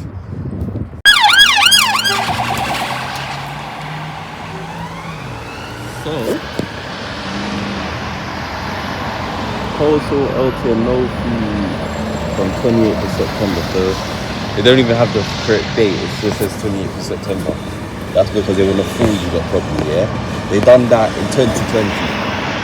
So don't think, yeah, they can try and tell me now that they're doing a consultation from blah blah blah till September, from September till blah blah blah 21. Don't let them try that. Yeah, they have incorrect place signs all over the place. But yeah, what do you mean? So here's that sign again. No through ahead for motor vehicles from the 28th of September. But this is a controlled zone, and it's controlled zone Q, and up there it says no through route ahead for motor vehicles. So I'm feeling a bit tired. Yeah, done a lot of walking today, so I'm gonna go charge up my phone, yeah, and then come back out later on, film some more stuff. Yeah, people, make sure you go check out season 1 of the London Road closures. We've got protests on there, we've got doctors, we've got elderly people, we've got all different types of people from the community talking about how they feel about these road closures. And that started in 2020, May, even before then maybe. I know I've done a lot of filming, and I know I saw a lot of changes on the roads all around London, because I was doing blood delivery, yeah, and I encountered many different things. Also encountered many different COVID-19 stupidness as well, yeah, and I'll probably put that out if I don't go to court with that one, yeah. But yeah, stay tuned, people. Stay tuned. You wouldn't really know that the road ahead is allegedly closed, even though people pay permit holders, BR, BB, BIR and BIB pay for this road, but their road now is essentially closed, so refund their money please. Yeah, cool. We would know that this road is closed, but allegedly it's closed. Closed for what? What is this in aid of? for me to walk in the middle of the road that I wasn't designed for, because there's a pavement that's designed for me to walk on, designed for people to walk on. These roads should be for bicycles, cars, all vehicles with wheels, in my opinion, yeah, to use. Anything that can move you should be able to use it on the road, in my opinion, in my honest opinion. Electric scooter, all of them things. But the right safety precautions have to be put in place like they would do with a car. So you'd have your seat belt, you have all of these different things, your brakes, all this type of stuff. I think electric scooters, they should all have mirrors. Bicycles, they should have mirrors also. They should have the necessary precautions to prevent injury or death, yeah? So they really need to address these issues, because the world is a very big place, and these people restricting it just shows how much of an unfriendly world we live in, because they want to make people's life a living hell and stop people from driving so they can get away with what they want. That's my honest opinion about that. I could really go into it, but I'm not going to, yeah, until I feel that the time is necessary. Yeah, and this is the road closure documentary, so I'm going to keep it to a minimum for now. But my main points are that these roads don't need to be closed, man. There's absolutely no need for it. No need for it, man. It's really not benefiting nobody other than the government and their pockets, the council and their pockets, Sadiq Khan and his pockets, Boris Johnson and his pockets, all of them, bruv. TfL, £15 congestion charge every day from 7 a.m. in the morning till 10 at night. Are they mad? And they want to make it further. Who can afford £15 a day in lockdown under certain circumstances to use something they've been using already? Why should a car user have to pay for somebody else's travel? Why should I have to pay your bus fee or your train fee?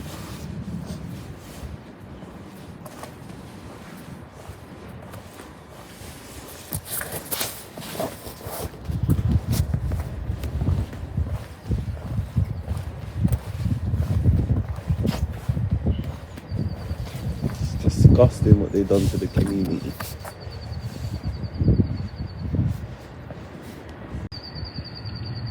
Your streets, your way.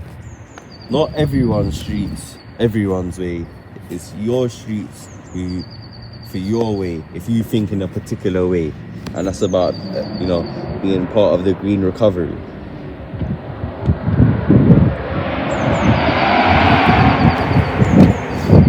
Look, this is their number.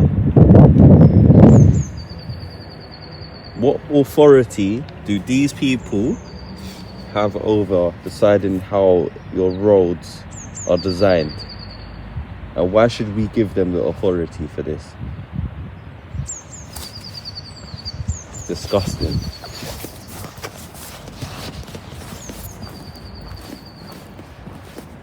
My opinion on how these roads should be sorted out: stop making all these fucking restrictions, man. Yeah, that's how you'll cause less traffic. Stop with all these flipping traffic lights every minute. Like, you go down the road, there's a whole heap of traffic lights. It's ridiculous. Not everyone is crossing the road all the time. Like, reduce the amount of traffic lights there is and how long the traffic lights are on for. Then you might see some less restriction, because people would be where they need to be at. They wouldn't be stuck in traffic. There wouldn't be traffic jams piling up. Minister. We have another special guest who's going to speak to us now. It's a chap called David Smith. Now, just going to bit of a break to you. David is a cyclist. Okay? No, but David is a cyclist who's also an environmentalist. He has a conscience, he has a brain, and he understands that these things do not work, and he understands that this is not the way to implement further cycling. So I'd really, really ask you to give David a huge warm hand and listen to him, because he speaks an enormous amount of sense about what's happening at the moment. So David, you can come up and tell us what you think.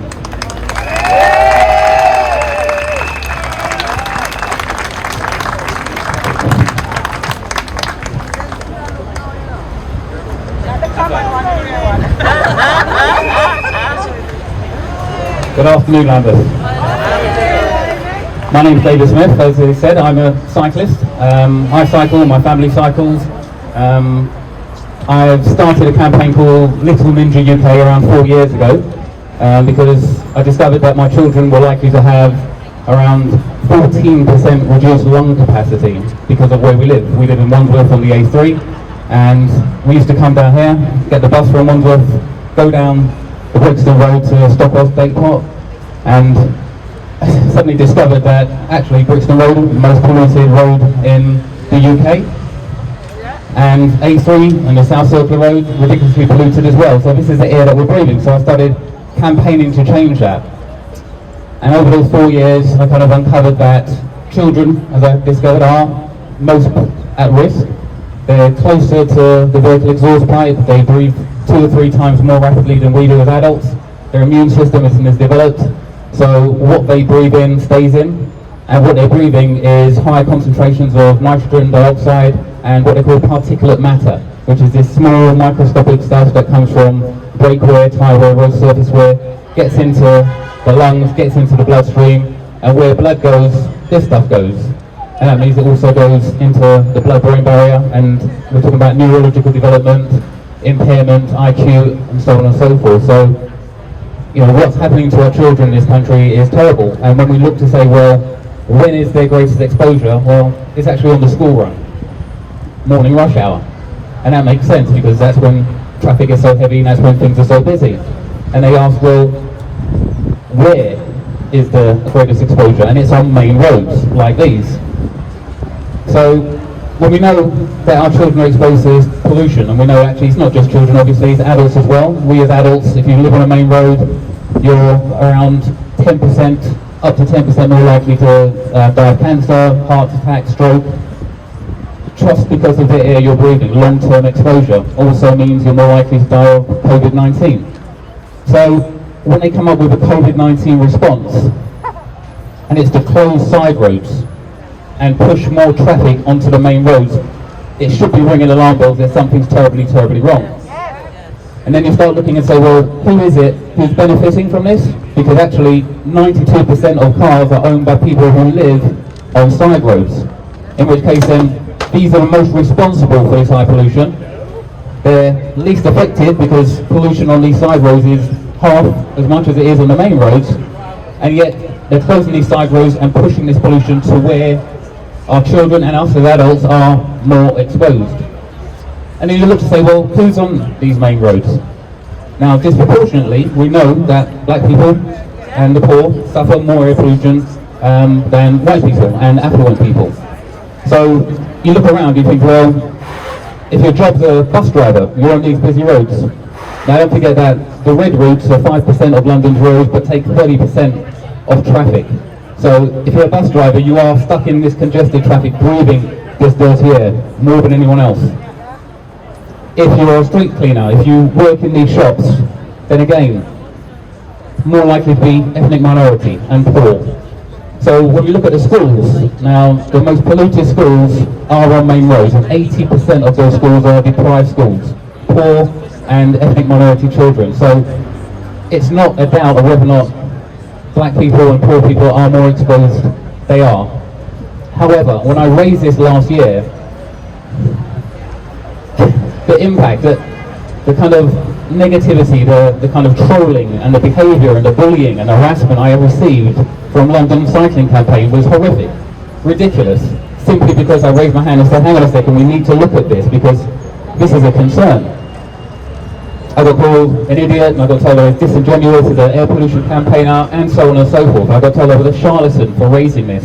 So I did a poll, and I very quickly asked, we know that black people live in more areas of high pollution and congestion. Do people agree with this? And 70% said yes, they did agree. And straight away, we started hearing again from London Cycling Campaign, charlatan, idiot, and all this kind of stuff. But then I kind of flagged up that on their own website, on their Black Lives Matter page, it says exactly that. It actually says the poor, the BME, are more likely to live in areas of air pollution, bad air pollution.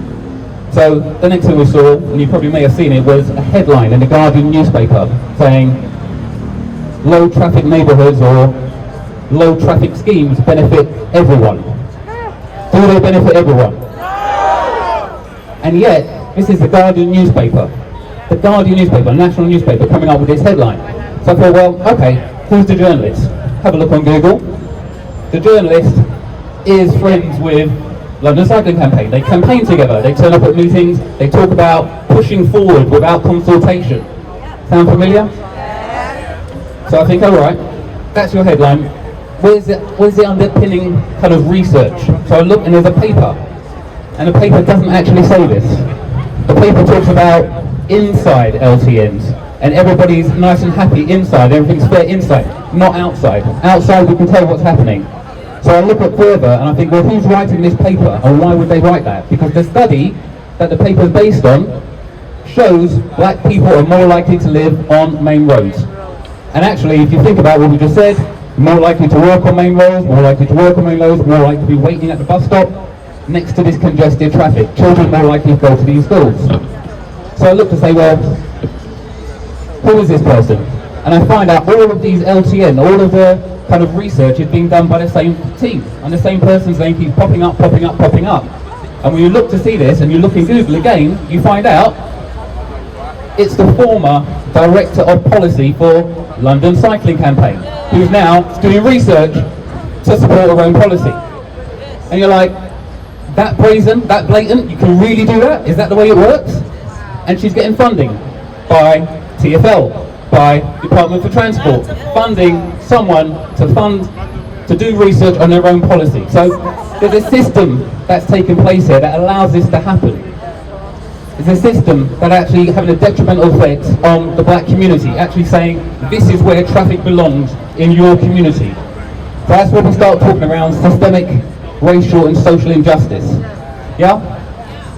Now the fact that this is around air pollution means that this is about our environment. And when you talk about environmental injustice, we're also talking about environmental racism. Now, I don't use this word lightly. People talk about racism, heckles come back in the back of their head, get a bit, but it has to be spoken about. Because when you have a system where your councillors are in their place and they're thinking about what are we going to do for a code response, and you look around the table, and I've seen a video where she's saying who she relies on, it's Mums for Lungs, it's Living Streets, it's London Cycling Campaign. And I look around at you guys and I see the diversity of London. I look around that table, I don't. They do not represent London. They do not represent London's diversity. So the decisions they're making, they don't include your views, they don't include your desires. And I know that without actually checking too far, because would you agree to increase your own air pollution exposure? Would you agree to increase your children's air pollution exposure? Would you agree to close the quiet, affluent, leafy side road and push all the traffic onto the main road where most people are? And yet, that's what they're doing. So to me, that's part of the system when I say systemic racism, when I say social injustice. So, just to finish, as I said before, I cycle, my family cycle, I do think cycling and walking, of course we need to make sure we do that. I like the fact that we've got one of the best bus networks in the world, but 99% of buses are diesel, and diesel exhaust is carcinogenic, so, things aren't as rosy as they make out. But, to finish off, I love London, I was born in London, I'm raising a family of mine, I've got 3 kids under 7 years old, they're breathing this air. My concern for them is if we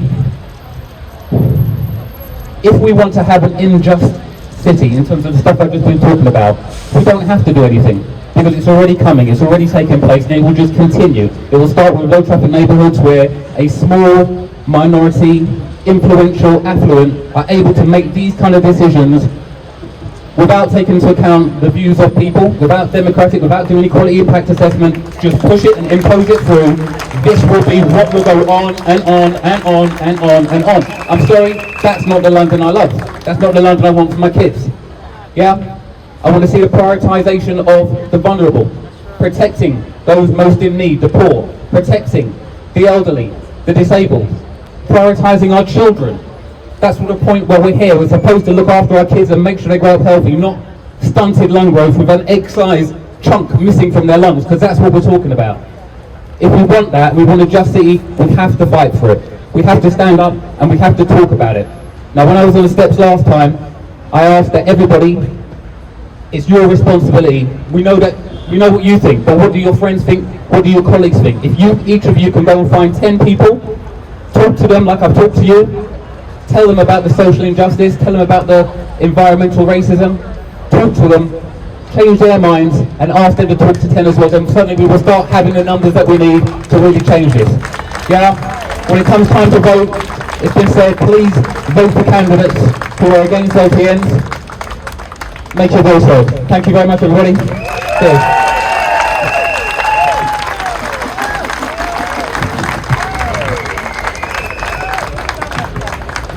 Okay, thanks so much, David. Just remember on Twitter you can follow David if you go on to Little Ninja, that's his handle.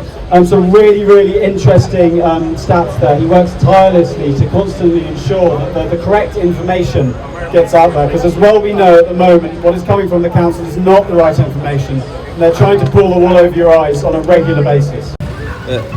All EPA cars there, but two buses get to use this lane by themselves, when it wasn't like that before, and there was less traffic. Now there's more traffic because of a scheme like this.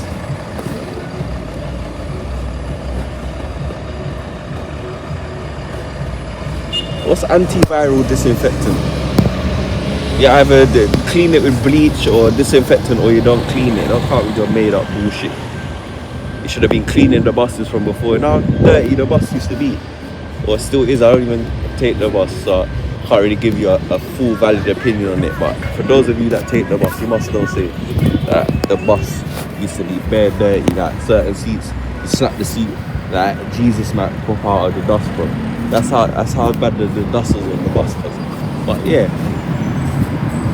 they just have a little halfway, not even halfway, so a little route that came out being tired.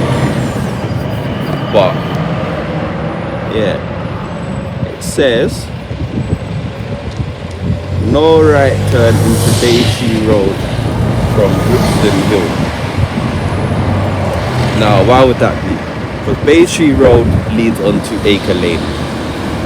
Now, you can't turn left there, you can't turn right. You go onto Baytree Road, and it makes no sense.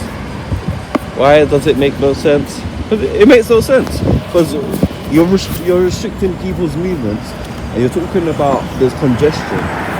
Now, look at all of this congestion. And this will be much worse if it was 5 o'clock in the evening, 4 o'clock in the afternoon. Yeah, those critical times, the morning time, traffic is horrendous. This as well. At all times, this is meant to be a bus lane. But the contradiction of this is you can park in the bus lane,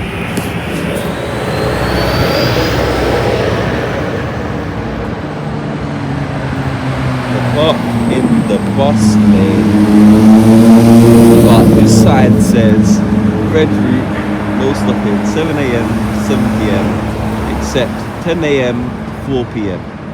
Loading max 20 minutes for disabled users.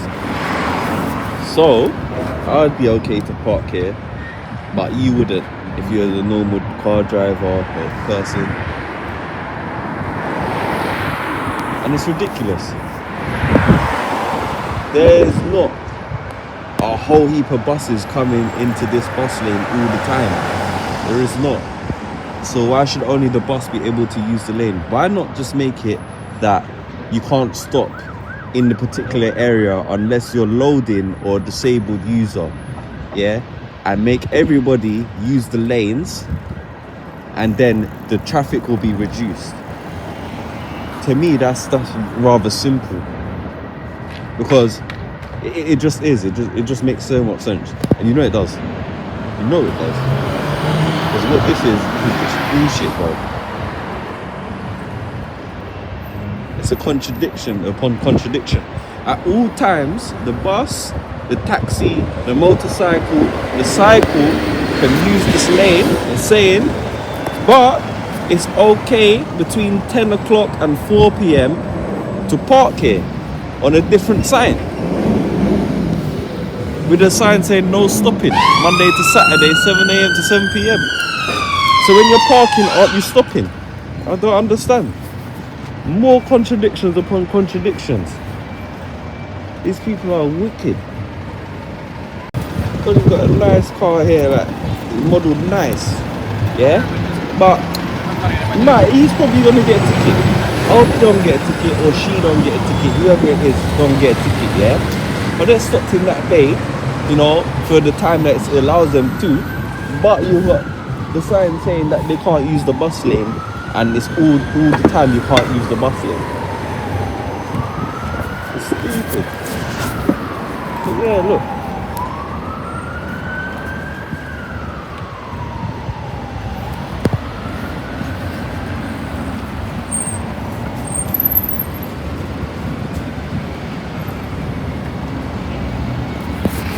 And look what do we have here? A legally parked CCTV enforcement camera vehicle blocking the road.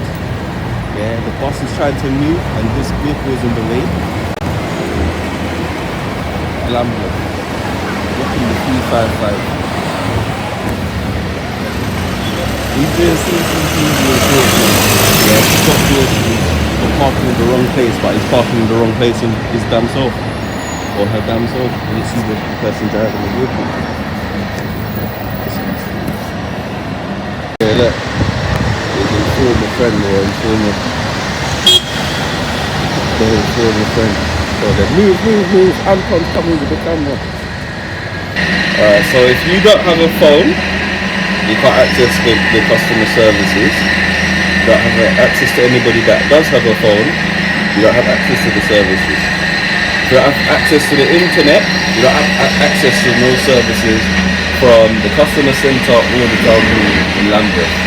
But we're out of lockdown and people are wearing masks and people have exemptions, but it's okay. It's just okay for them to do what they want. A pleasure now to introduce Abby to the stage. Abby's a local resident of Brixton and is here to talk to us about how the LTNs have impacted her as well. So welcome, Abby. Welcome, Abby.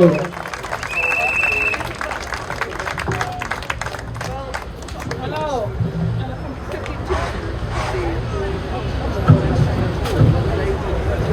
Hello, family. Hello, Abby. It's a great day, isn't it? Fantastic. Okay, this is my daughter Ella. Hi, Ella. Right, I'm going to put this down. Okay. So, who among us is tired of being ignored? Are you tired? No. I want to hear it. Way! Right, so who among us is tired of all the pollution and all the traffic on our main roads and on some of our roads that are not LTN? Me. Who here believes in one community? Me.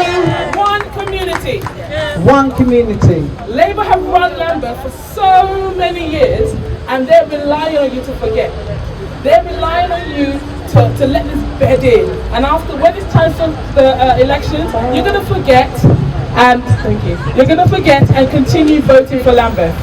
Yeah, they're relying on you to do what you've always done: vote for Labour, and that's not going to happen this time.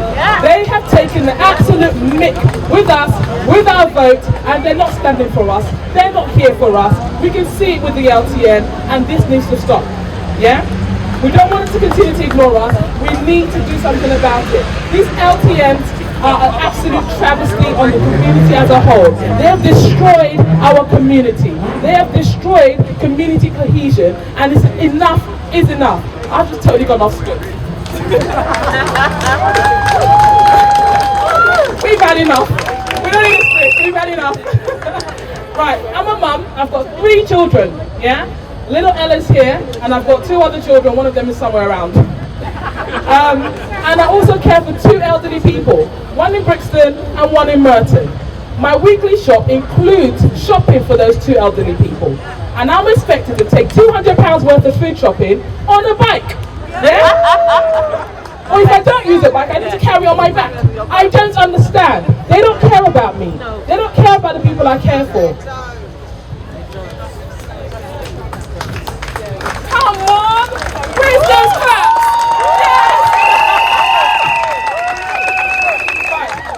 So what Labyrinth is saying is, I don't matter, yeah? So enough is enough. My name is Abby, and I believe in one neighbourhood and no LTN. Who's here with me that believes in one neighbourhood? One neighbourhood! Right, so my daughter heard I was giving a speech, and she thought, Mummy, I want to talk too. So here we go. This is Ella, and she's 8 years old.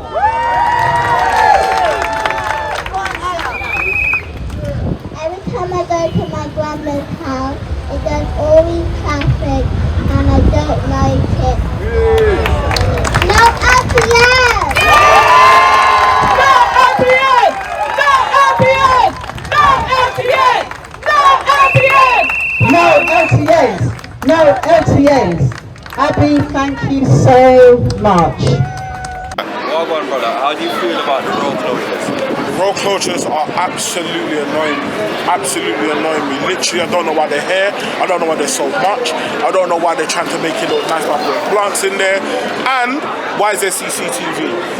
Why is there CCTV there? Like, it's annoying. It's annoying. Okay, so you're a charity owner, right? So have they consulted you about that? No, so basically I run a homeless charity called Brixton Soup Kitchen, and our job primarily is to give out food packs, and one of the main reasons is because of coronavirus, we've not had any services in our buildings. We've had to go to them. Now, us going to them, what we usually do before the lockdown is usually just going straight down the road. Now, we have to go right round. It is so much pressure. Yeah, I know myself because I was delivering blood, trying to help the community as well. And it's a shame they don't reach out to people that's doing stuff in the community. So, what do you think should be done? The main thing what should be done is for it to be moved. It's just for all of it just to be eradicated. Literally, because I don't know why it's there, I don't understand why it's there, and I don't have a clue why it's there, and it should not be there. Word. Thank you for your time. You're more than welcome, brother, man. More than welcome. Guys, make sure you hit us up, Brixton Soup Kitchen, and follow our journey, man. Yeah, love. Yeah, love for that, my brother, man. Yeah, love my brother, yeah. Appreciate it. I am now going to introduce to you Richard.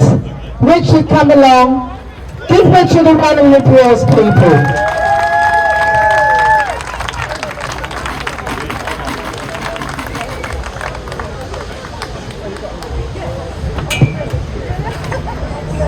I've been told I'm on a fairly precarious construction, which is a little bit like democracy in Lambeth. Democracy is only as strong as we make it. It's as strong as the people who participate in it. It's as strong as the people who vote. So I really hope we're all going to go out and vote on May the 6th. You know the mayoral elections are important, and a lot of us might be conflicted. We might have a political party we'd normally vote for. We might find they don't support our views and they are not on the same page as us with LTNs. I understand that. There have been candidates here today speaking that I would never vote for. But you know what? It's amazing. I've shared a platform today with people on totally different sides of the political divide. I look out here. I see young and old. I see black, white, Asian. I see male, female, gay, straight, I don't know, I don't care. I see people who vote for the right, vote for the left, vote for the middle.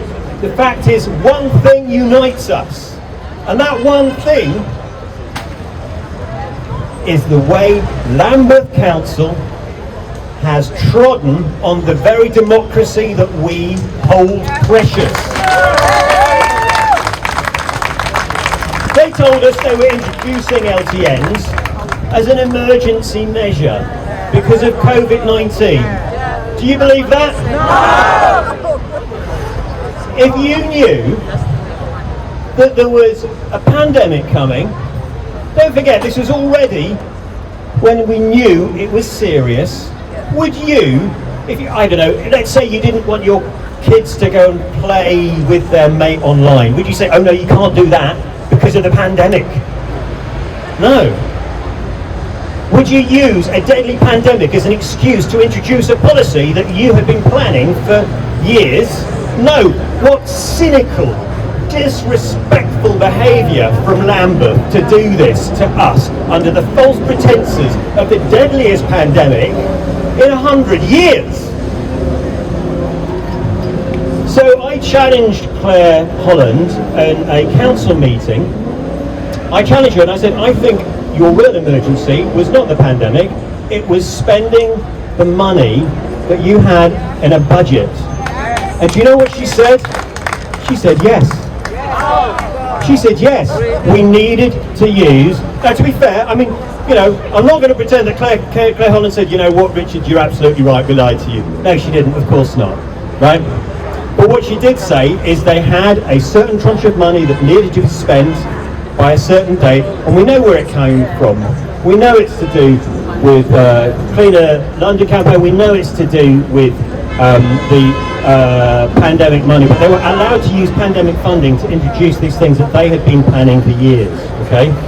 So, I don't know about you, that makes me feel very uncomfortable about the way our democracy is being treated in Lambeth, about the way that they respect us as residents. Now, if you talk to friends, quite often they might say to you, don't you want cleaner air?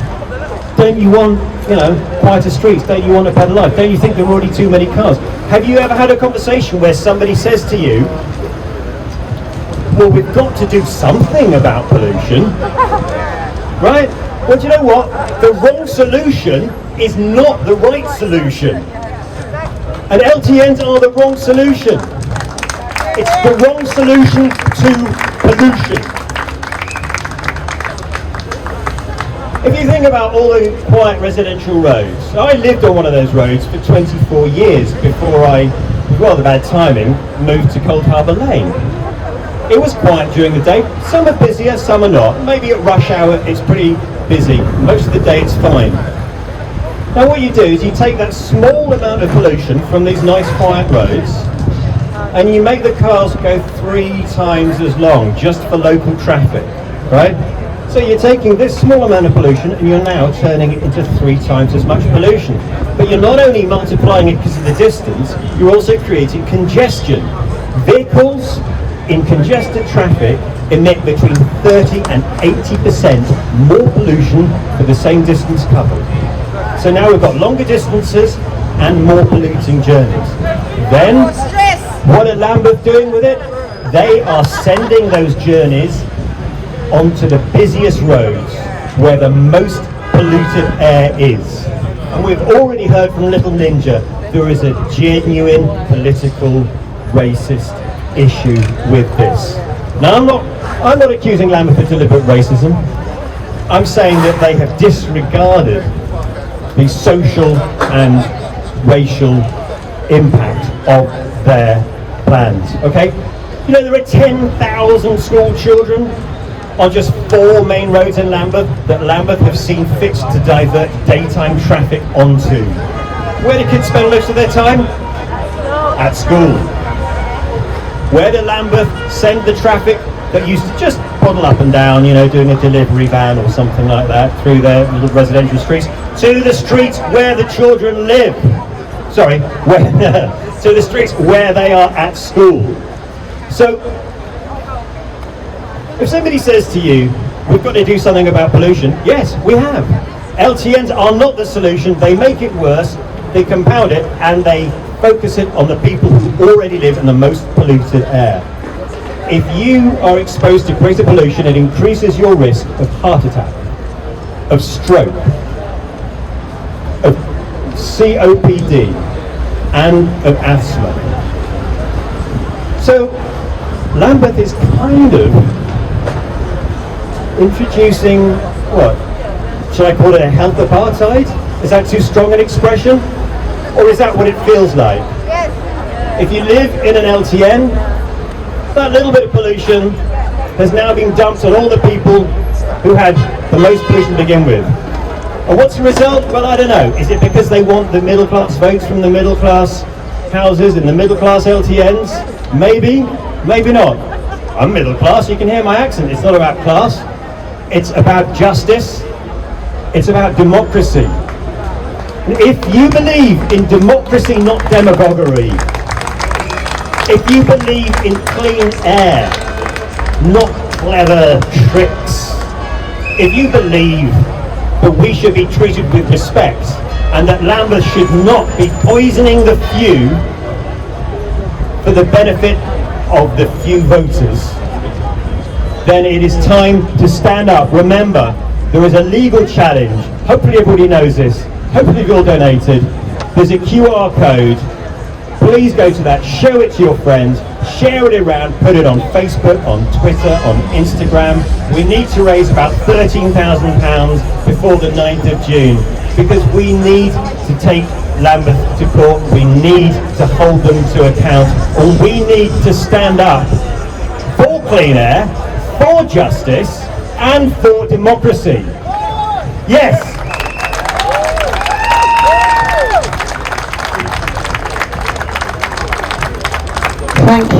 Thank you so much, Richard. I just want to find out if is Dwayne here from Atlantic Bakers? Is Dwayne here from Atlantic Bakers? Okay.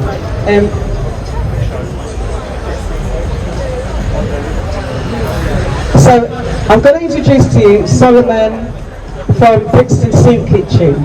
So Solomon, can you give me a round of applause? Solomon is a charity worker. He's done so much for Brixton and for the homeless, and what he delivers food. You know, he just does so much. So he's come to let you guys know how the LTNs are affecting him. Thank you, Solomon. Hello everyone. Hello everyone. Guys, should I stop in the middle? Yes. So guys, firstly I just wanted to say a massive thank you to everyone coming out today, because it's affected all of us. It's affected us there. I don't know how this is going to be safer, because as you guys can see, it's blocked up the roads even more. And guys, we need to all stand together. We all need to stand together through these hard times, protecting each other, protecting ourselves, but also making our streets more safer, because this is not safe. This is in people to start doing things in their own hands by pushing stuff, by moving CCTV. And guys, I'm a guy in the community, and guys, that what I see, I like that, but I think we need to do more. We definitely need to do more by getting the community pushed together to say we don't want this. We need the community put together saying we don't understand this, because guys, I do not understand. I do not understand, and the work that I do, it becomes harder for me to provide meals to people, because we need to go round. So instead of us going straight forward, we now have to go round. So now all of the volunteers, we've lost a lot of volunteers because they just say that they can't get to us. There's a lot of families who we're trying to support, and it takes 10 times harder to get to them. So again, guys, we do all need to stick together. We can all get these things changed, because in other boroughs it's changed. For some reason, I don't know why it's not changing in Lambeth. So we need to stick together, show them that we don't want this, show them that we don't understand this, and if we all stick together, we can make it a safer and faster Lambeth. So guys, let's say, guys, one Lambeth. One Lambeth. Guys, thank you so much, guys. I'm Solomon from the Brixton Soup Kitchen, and please follow us on social media if you guys want to support and volunteer. And guys, we need more groups like this so we can start making change. Guys, things are starting to open up, and we don't want things to open up and it's going to be harder for us. We've been locked in our house for such a long time. Outside is getting nice, and guys, we need to all make sure we can make a change. So guys, one number. Thank you guys so much.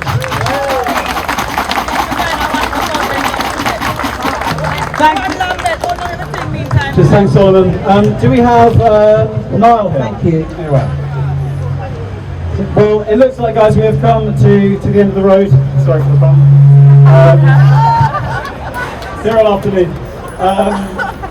Look, the one thing that really jumps out at me for today is that we've had a number of different speakers, and the one thing that seems to unite everyone is it doesn't really matter what background you're from, and it doesn't really matter sort of where you live within the borough, because these LTNs really are affecting everyone in the borough in very different ways. Some of us are less affected, but there are other people who are really affected. It is impacting their life to such an extent that they're living in misery.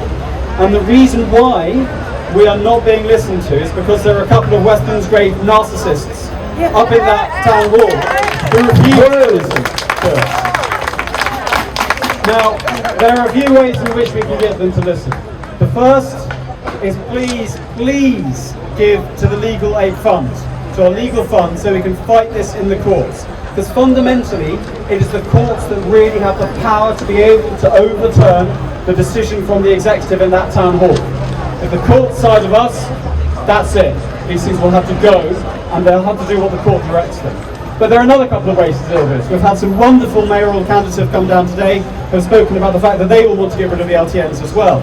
So when it comes to the mayoral elections, make sure you put the ticks in the boxes for people who are anti-LTNs. And the one person you cannot vote for on that basis is Sadiq Khan. Because he's and that's the last thing we want. There is a Facebook page as well. If you can go to the Facebook page, you can find the GoFundMe link. And I'm one of the people who's running that, so I see the GoFundMe link, I see the money coming in every so often in jibs and jabs, but you know what, a little bit makes a difference. So even if it's just next week, you think, it's Monday morning, I'll give £5. Just chuck in £5 or £2 for anything. Just make sure you give some money, because you know what, if a lot of people give a small amount of money, it really starts to make a difference overall. And finally, I just want to say, again, a huge thank you to Sophia. It's why we're here. We're here to fight Sophia's battle, and Sophia represents so many people in Lambeth. Guys, Sophia is not a singular person. I mean, she is in a certain way, but there is a Sophia on every single road. There is someone that you probably don't know that well who is suffering in the same way. And this is why we're doing it. We're doing this to make sure those people in that building do their job. And the fundamental thing about their job is listening to the people that they're supposed to represent. And even more fundamental than that is obeying the law. That is not much to us. So thank you so much, everyone, for coming along today. Thank you very much, Sophia. Thank you to all the speakers, and we'll see you again soon.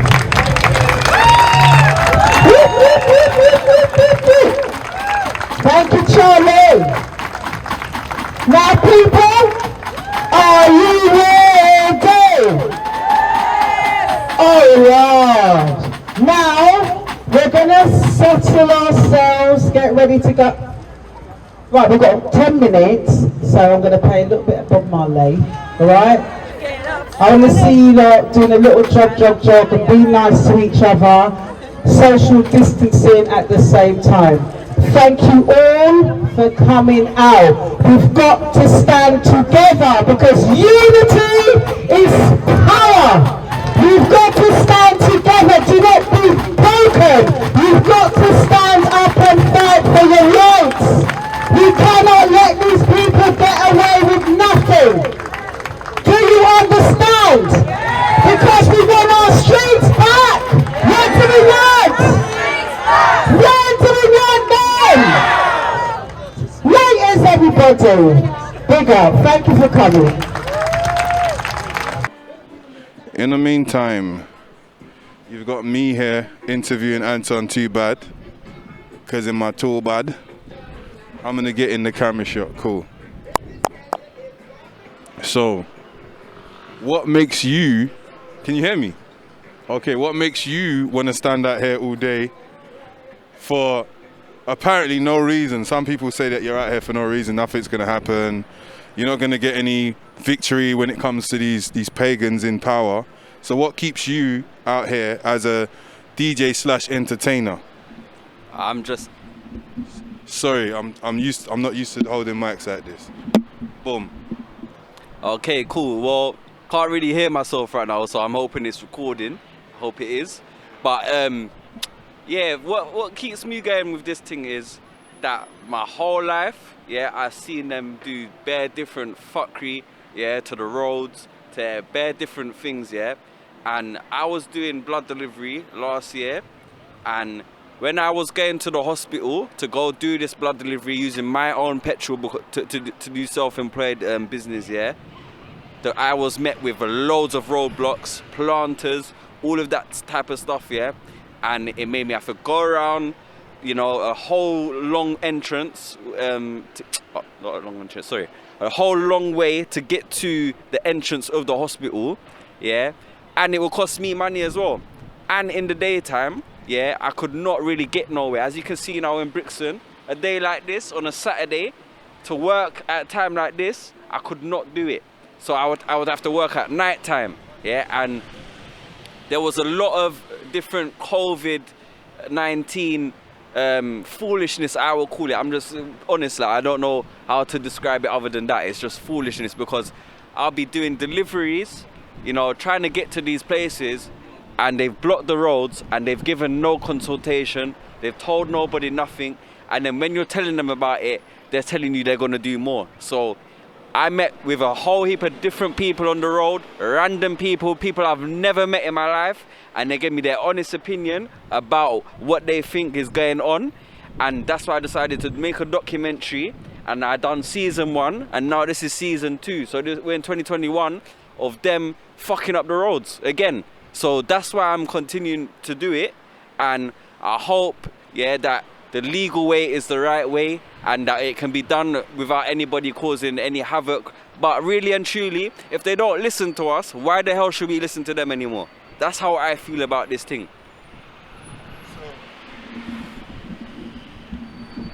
I've noticed, I'm gonna cut this all up, don't watch that. I've noticed that you're in Brixton. So like, there's so many other boroughs in London, but you chose Brixton. Tell us why you chose Brixton. I chose everywhere, to be honest. There's Catford, there's Lewisham. No, what I'm saying is No, I filmed everywhere, bro. Yes, but what I'm saying is every time I see you, you're at a bigger event, and each time it gets bigger and bigger. What makes you keep coming back to Brixton? Oh, well, I was, you know, kind of born in Brixton. Because Peckham needs your help too, innit? Well, you're the Peckham man. I keep telling you, send me the footage. I got some family up in Dulwich near Peckham and that, so they gave me some footage as well. And that's in one of the documentaries. I forgot which one it is. But yeah, like, there needs to be people from every community putting their foot out there, putting their mouths out there and saying, yo, I don't like this, blood. And they need to be telling people to stop it, and they need to come on film, they need to put out their voice, wherever it is, and tell people, tell the government, whoever's in charge, you don't want this shit, yeah? So it's not up to me, it's up to everybody. As you can see in the documentaries and whatnot, people have their own views, and if you express your views, then you're heard, innit? So that's what I can say, innit? So like, if I was a Peckham boy and I was scared to come Brixton, then we should have a march in Peckham as well, and I think you should be the leader, because, you know, you're very known in Peckham, people know you, you're the cameraman as well, so we need to link up all communities, yeah, and make sure that things are done, like protesting, you know, for, you know, black important stuff as well, like, because this is to do with gentrification as well. I used to work in Brixton Market at Black & Dread Music Store, and I saw the changes of the market. I know who it's owned by now. They want to make bare different changes around Brixton. That's why they want to lock these roads. They want to make hotels and all different type of things. And they want to turn this place into a walk-around square. They want to make it like Oxford Street. That's why they want to charge so much money for you to come around here. They want to do that. So they're trying to do it. And they tried to use COVID-19 as an excuse to do it. And I've got video footage of different COVID-19 stupidness. That's what I'm calling it. It's nothing else other than that. COVID-19 stupidness. They're saying that they don't want people to be next to each other. You should respect social distancing and whatnot. So why have they got me putting blood samples inside of a box when I'm not supposed to be touching this box thing, and I'm meant to be receiving the box, yeah, without tampering with it. But they decided to tell me to go put somebody's blood sample in a box. Does that look like to you that COVID-19 is real? To me, it doesn't, because I went to numerous hospitals, yeah, when it first happened, yeah, and when I went there, they weren't wearing their PPE, and you're telling me that 1,000 and odd people were dying per day, and when I'm going to the hospital, nobody's wearing PPE, so what, I'm meant to go and die? No, so I had to quit my job, and then they blocked the roads. So what this government is doing is fuckery. Yeah, that's all it is straight fuckery. If no one don't agree with the swear words, I don't give a fuck. What the government is doing is fuckery. I'll X out the swear words. Don't watch that, man. I'm professional. Keep them in, man. That's my opinion. It's the passion. It's the passion. Yeah, like we need to disturb the silence, and we need to catch the eyes of many. So people, when you're seeing these fuckeries, yeah, film it and record it with the audio. Boom. And send it to Anton Too Bad DJ, and of course Just Cool Radio. Yeah, JUSCOOLRADIO.com, disturbing the silence, catching the eye of many, spreading unity in the community. So that's what we're about, and that's what we're doing. We're trying to help all. We're not trying to look at people in a certain way and look down on people. We work with all different types of people in it. So that's hence why I'm swearing, because there's people out there that might want to listen to things with swearing because they like that passion. So yeah, keep doing what you're doing, people, and respect our manners. Bless. Well, there you heard it from Anton Too Bad from Just Cool Radio. You're tuned into yours truly. I can't say my name because I'm on the stealth mode right now. Been here for 10 minutes and been asked to add this sample after I already accepted the box. And I have to open out myself and add the sample, which I don't usually do. That's not my role. You're opening a gate, yeah? It's not a gate. It's an ambulance bay. When it goes down there, you see an ambulance bay. Then the door, yeah? Yes, the door. Then I will let you come. Okay. So, by the way, if I'm trying to see the power. Yeah.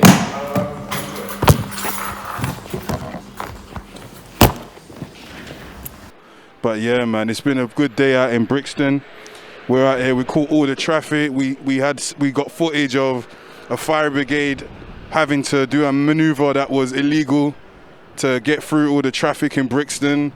As you can see, if you look down the road there going towards Tulse Hill, it's just chock-a-block. Coming from Brixton Hill, it's just chock-a-block. Coming from Clapham, it's just chock-a-block. This is what the government have done and the councils have done to London.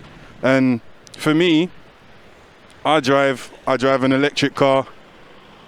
I'm so upset. Like there's so much that's gone wrong in London that I can't really focus on that everyday life, like getting from A to B. I got to figure out 10 puzzles just to get from A to B. I got to use 2 different sat navs, Waze, or maybe another the one in the car that I got just to figure shit out. You understand? Because sometimes when Waze don't want to update a new closed road, I buck that road and it's closed and I can't function, I can't focus, I can't, I've lost, like, I can't say what job I do because I'm remaining anonymous, but I've probably lost about £1,000 like in lost revenue. Like I'd say that I've lost £1,000 in lost revenue because I've actually seen it. I've had a certain price show up. I've gone to get that certain price. I'm not saying what I do, and it gets cancelled because of the time took too long. And that's because of these road closures. They're not just happening in Brixton, they're happening in Peckham, East London. I've had about probably 6 tickets in total from just those closed roads, and I've paid all of the tickets. It's not a big deal. But but when I really find out they've closed it for some nonsense, it's got like closing roads ain't got nothing to do with we're gonna walk now. But closed roads have nothing to do with COVID. It's got zero to do with it, because if the roads are open, it's not going to stop the spread of COVID, because look how many lockdowns we've had. So clearly it's not an emergency to close roads when people need to moving around freely and not spread. Let's just say this: if the bus takes longer to get to a location, that means all those people on the bus are sitting around each other for extended periods of time, which is very unsafe. You could probably dodge particles for an hour on the bus. you know, but maybe that 1 extra minute on the bus will give you that COVID shit.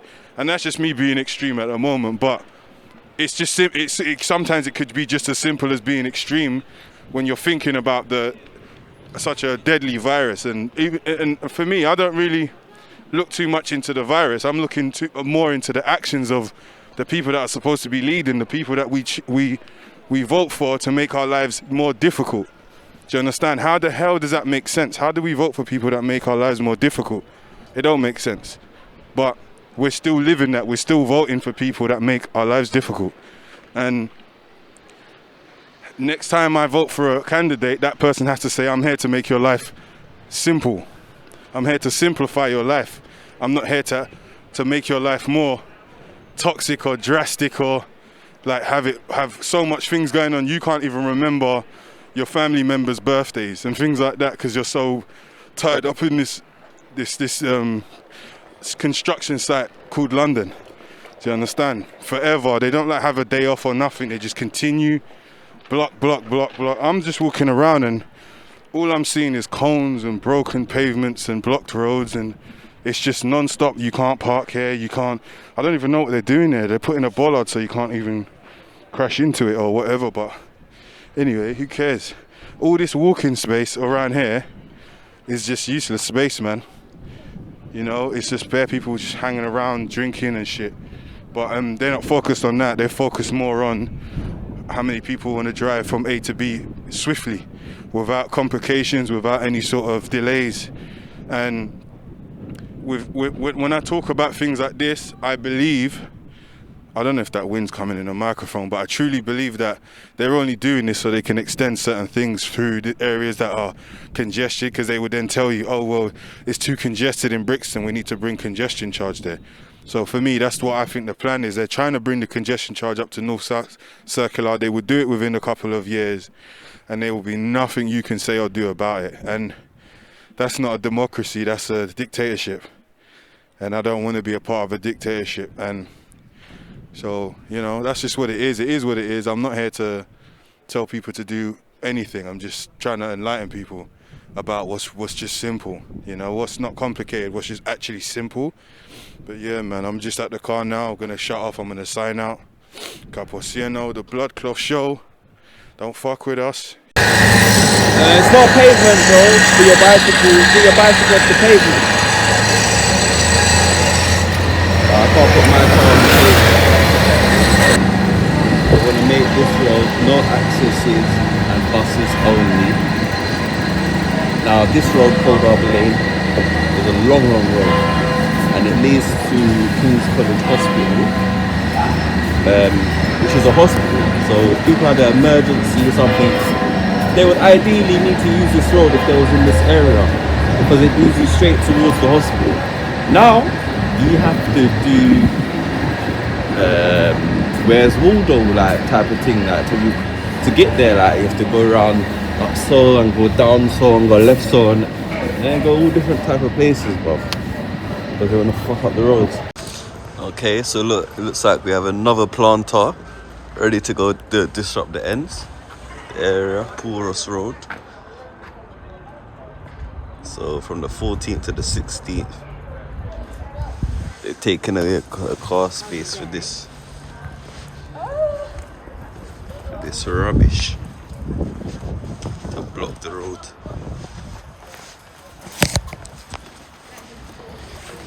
Block the road next to a park. What do these people think they're doing, man? Can't let them get away with it. So this is the crappy work here that they did after they took out them poles in the road. They just left it like that. It's not even. They're putting this plant boxes, and they've gone and got more plant boxes as I've shown before. So what are they going to do with these ones? What I want to know is, has this area turned into a public car park for bicycles? This is a pavement, you know, and they want to make restrictions for cars, but they want to just let people leave their buggy bicycle here. Like, what's this about, man?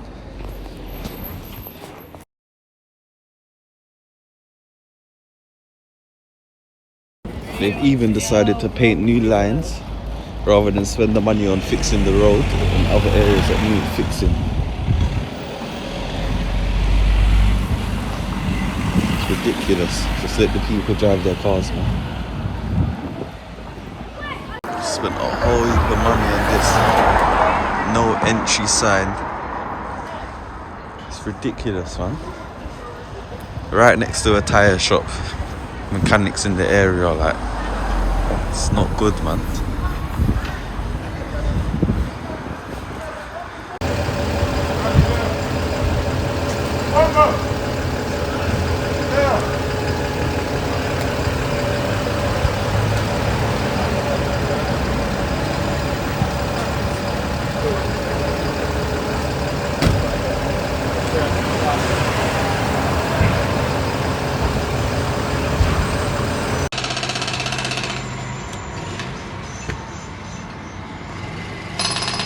Ferndale Road, and these operatives are out putting up the next post to put in the signage, which will mean that you can no longer drive down Ferndale Road at the point of where the MOT test centre is, and if you come up from Brixton Main Road end, you will not be able to go beyond the point of the MOT test centre.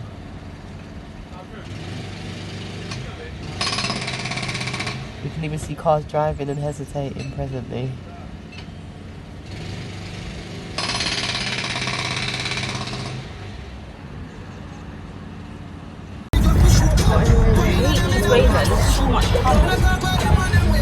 This is more on the bicycle people side, I think. Yeah.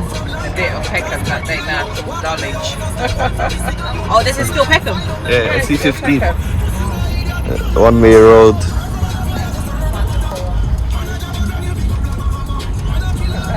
See how free they feel they ride with their kids.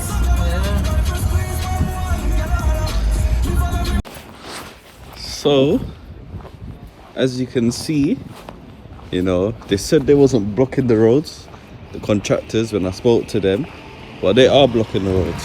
So electric scooters, illegal electric scooters can go around, but cars, you know, you pay their taxes and everything. They can't go through this without getting a ticket allegedly.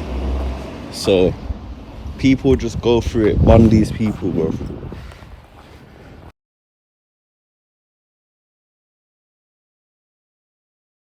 It says road ahead is closed to vehicles except cyclists. Why? There's no valid reason. Somebody's just put a sign there. Are they doing this to people? There's a red route sign for people to park their car. There's a one-way road over there. This is ridiculous.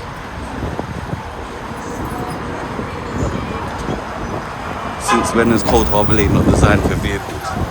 Cold Harbour Lane is a direct route to the hospital. Look, this is a red route, no stopping Monday to Saturday, except for disabled.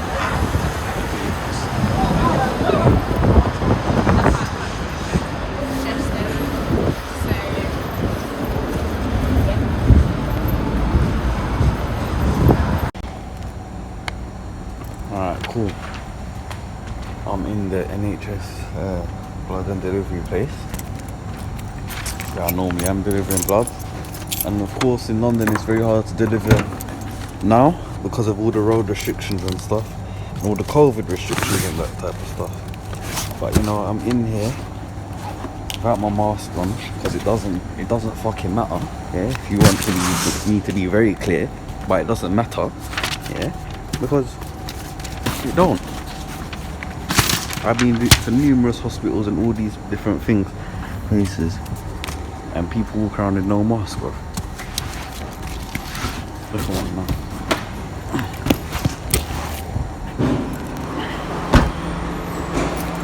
No mask. Yeah. You see that? Laboratory man with no mask.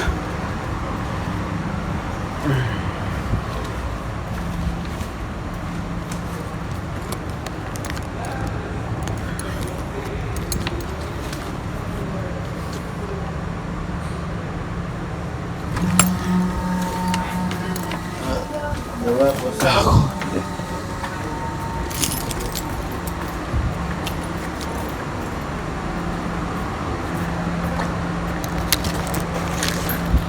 those people in that room that I'm going to see, they don't have a mask on. But at the start of the journey, they were so adamant that I needed a mask.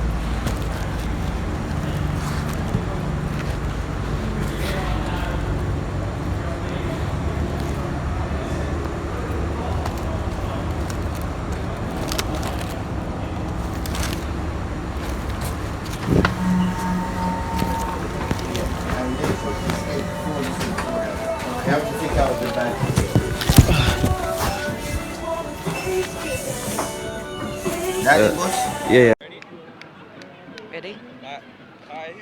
I'm Sophia Sheikh. I'm the client taking Lambeth to court over the LTNs. Okay. How do you feel about the road closures?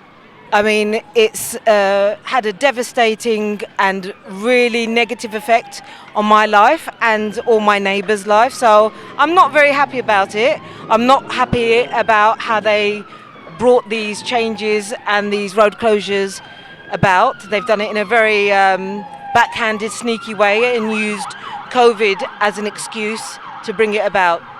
Okay, and did they consult you about this? Absolutely not. Okay, so there was no consultation, and how do you feel like things have been dealt with since then? Because it started in the summer of 2020 and now we're nearly approaching 2021 and nothing's really changed around here. So what do you think they're going to do? Well, we try to engage with our local councillors thinking, you know, they're representing us, but they just failed to listen. You know, we had meetings with them via Zoom. I was actually still in the hospital when I attended the first meeting. I was recovering from a coma. I suffered from COVID-19. I was still in a coma from March right through till May, and I was recovering when I found out about them closing my road. So the first meeting that I took part in with the local councillors, I took part in from the hospital bed, and so we took part in with a lot of my local neighbours, about 45 of us with the councillors from my hospital bed. They said that they would listen, and they didn't. We then tried to engage several times via letters and emails and petitions, and unfortunately they just didn't want to listen to anything we had to say.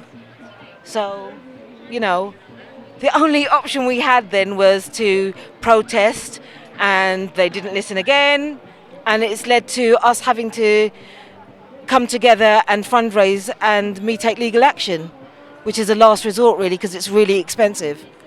Okay, so can you give us some details about the legal action? What's going on?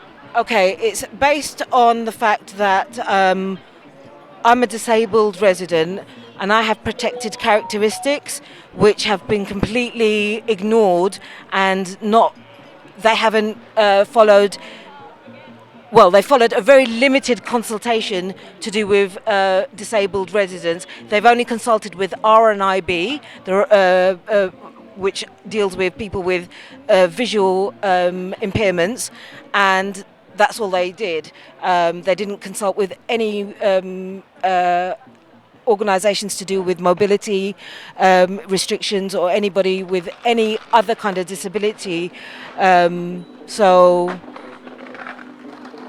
being that I live within an LTN and it's now caused me a lot of difficulties moving around, this is the kind of things that they didn't consider when closing roads. Normally you have to take into account all of the ramifications it's going to have to your local area and your community when you're going to change a road layout. They didn't do that, and that's what the basis of my legal argument is. Okay, clearly not. As we can see, if you get a shot of what's going on right now, there's a whole heap of traffic. For example, if you was to go shopping and you was in this traffic, how would that make you feel? How would that affect your daily living? Well, it's turned a journey that used to take me about 6 or 7 minutes to usually about 30 minutes, because I can't drive straight down my road now, I have to go around a convoluted rather, sorry, it's coma brain, long convoluted route which leads me to sit in traffic. Now the thing is, this is about a clean air policy. If you're sitting in traffic that is standstill traffic, it's not clean air. You're sitting in traffic and you're causing more pollution. I already have a lung disease. I have a non-curable lung disease called sarcoidosis, and I have it in my lungs. It's tiny little non-cancerous tumours. Now, things like air pollution and air quality directly affect my lungs. It causes scarring on my lungs, non-curable scarring on my lungs. Air pollution and sitting in traffic is going to directly impact my health. So when I'm sitting in that traffic, I'm breathing in that pollution. If I'm sitting in that traffic for 25 minutes longer than I should do just to go to my local area, this is causing me ill health. It's a non-curable disease. It's a life-limiting disease. They're limiting my life. Why? For what purpose? To cause less traffic for a more affluent end of the street and push traffic onto the less affluent, more ethnic end of the street. I call that discrimination. Yeah, so do I. Thanks for your time. Is there anything else you want to add?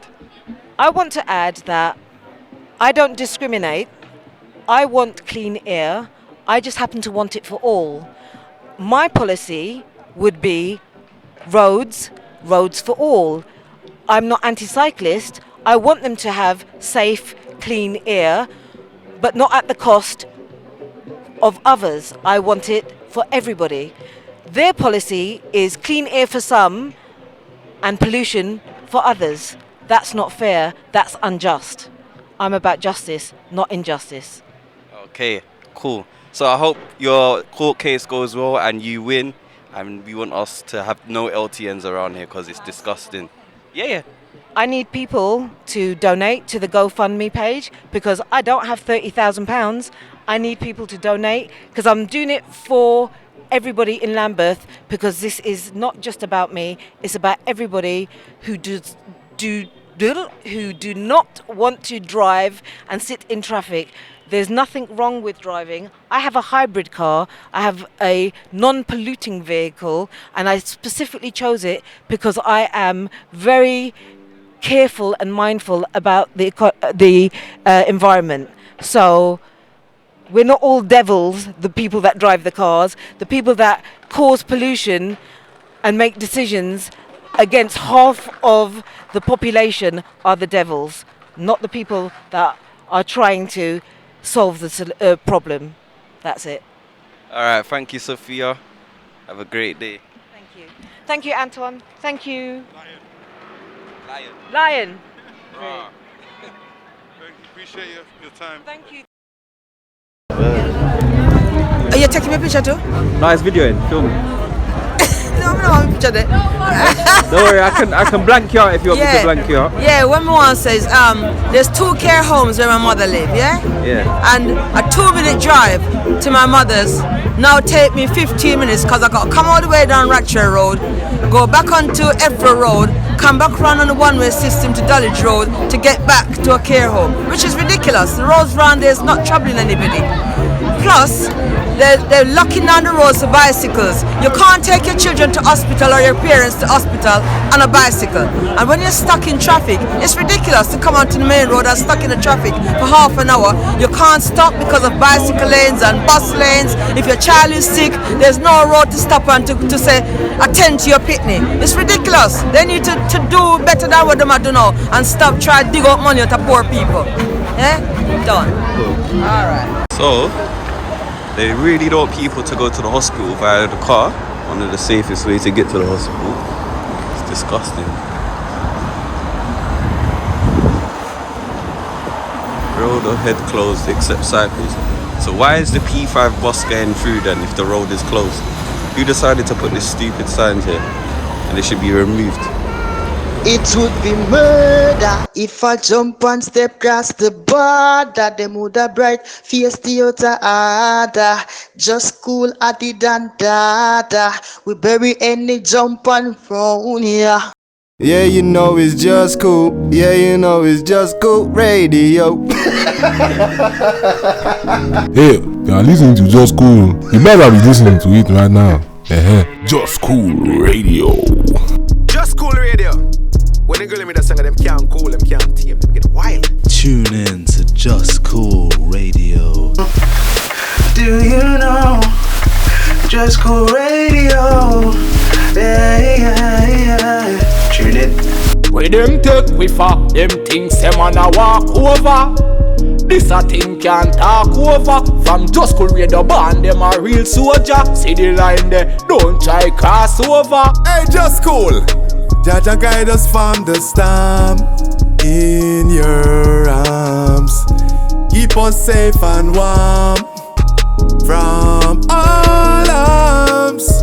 Hear me and say no man, you don't know say a girl Kim right about now. Me a big up Just Cool Radio. Just Cool Radio say make them talk, keep them talking, yeah. We've got a lot more coming. Spring Water represent for Just Cool Radio. Basic fire. I've been told this vital information, and I've been told to tell you, yeah, that you don't move your dial.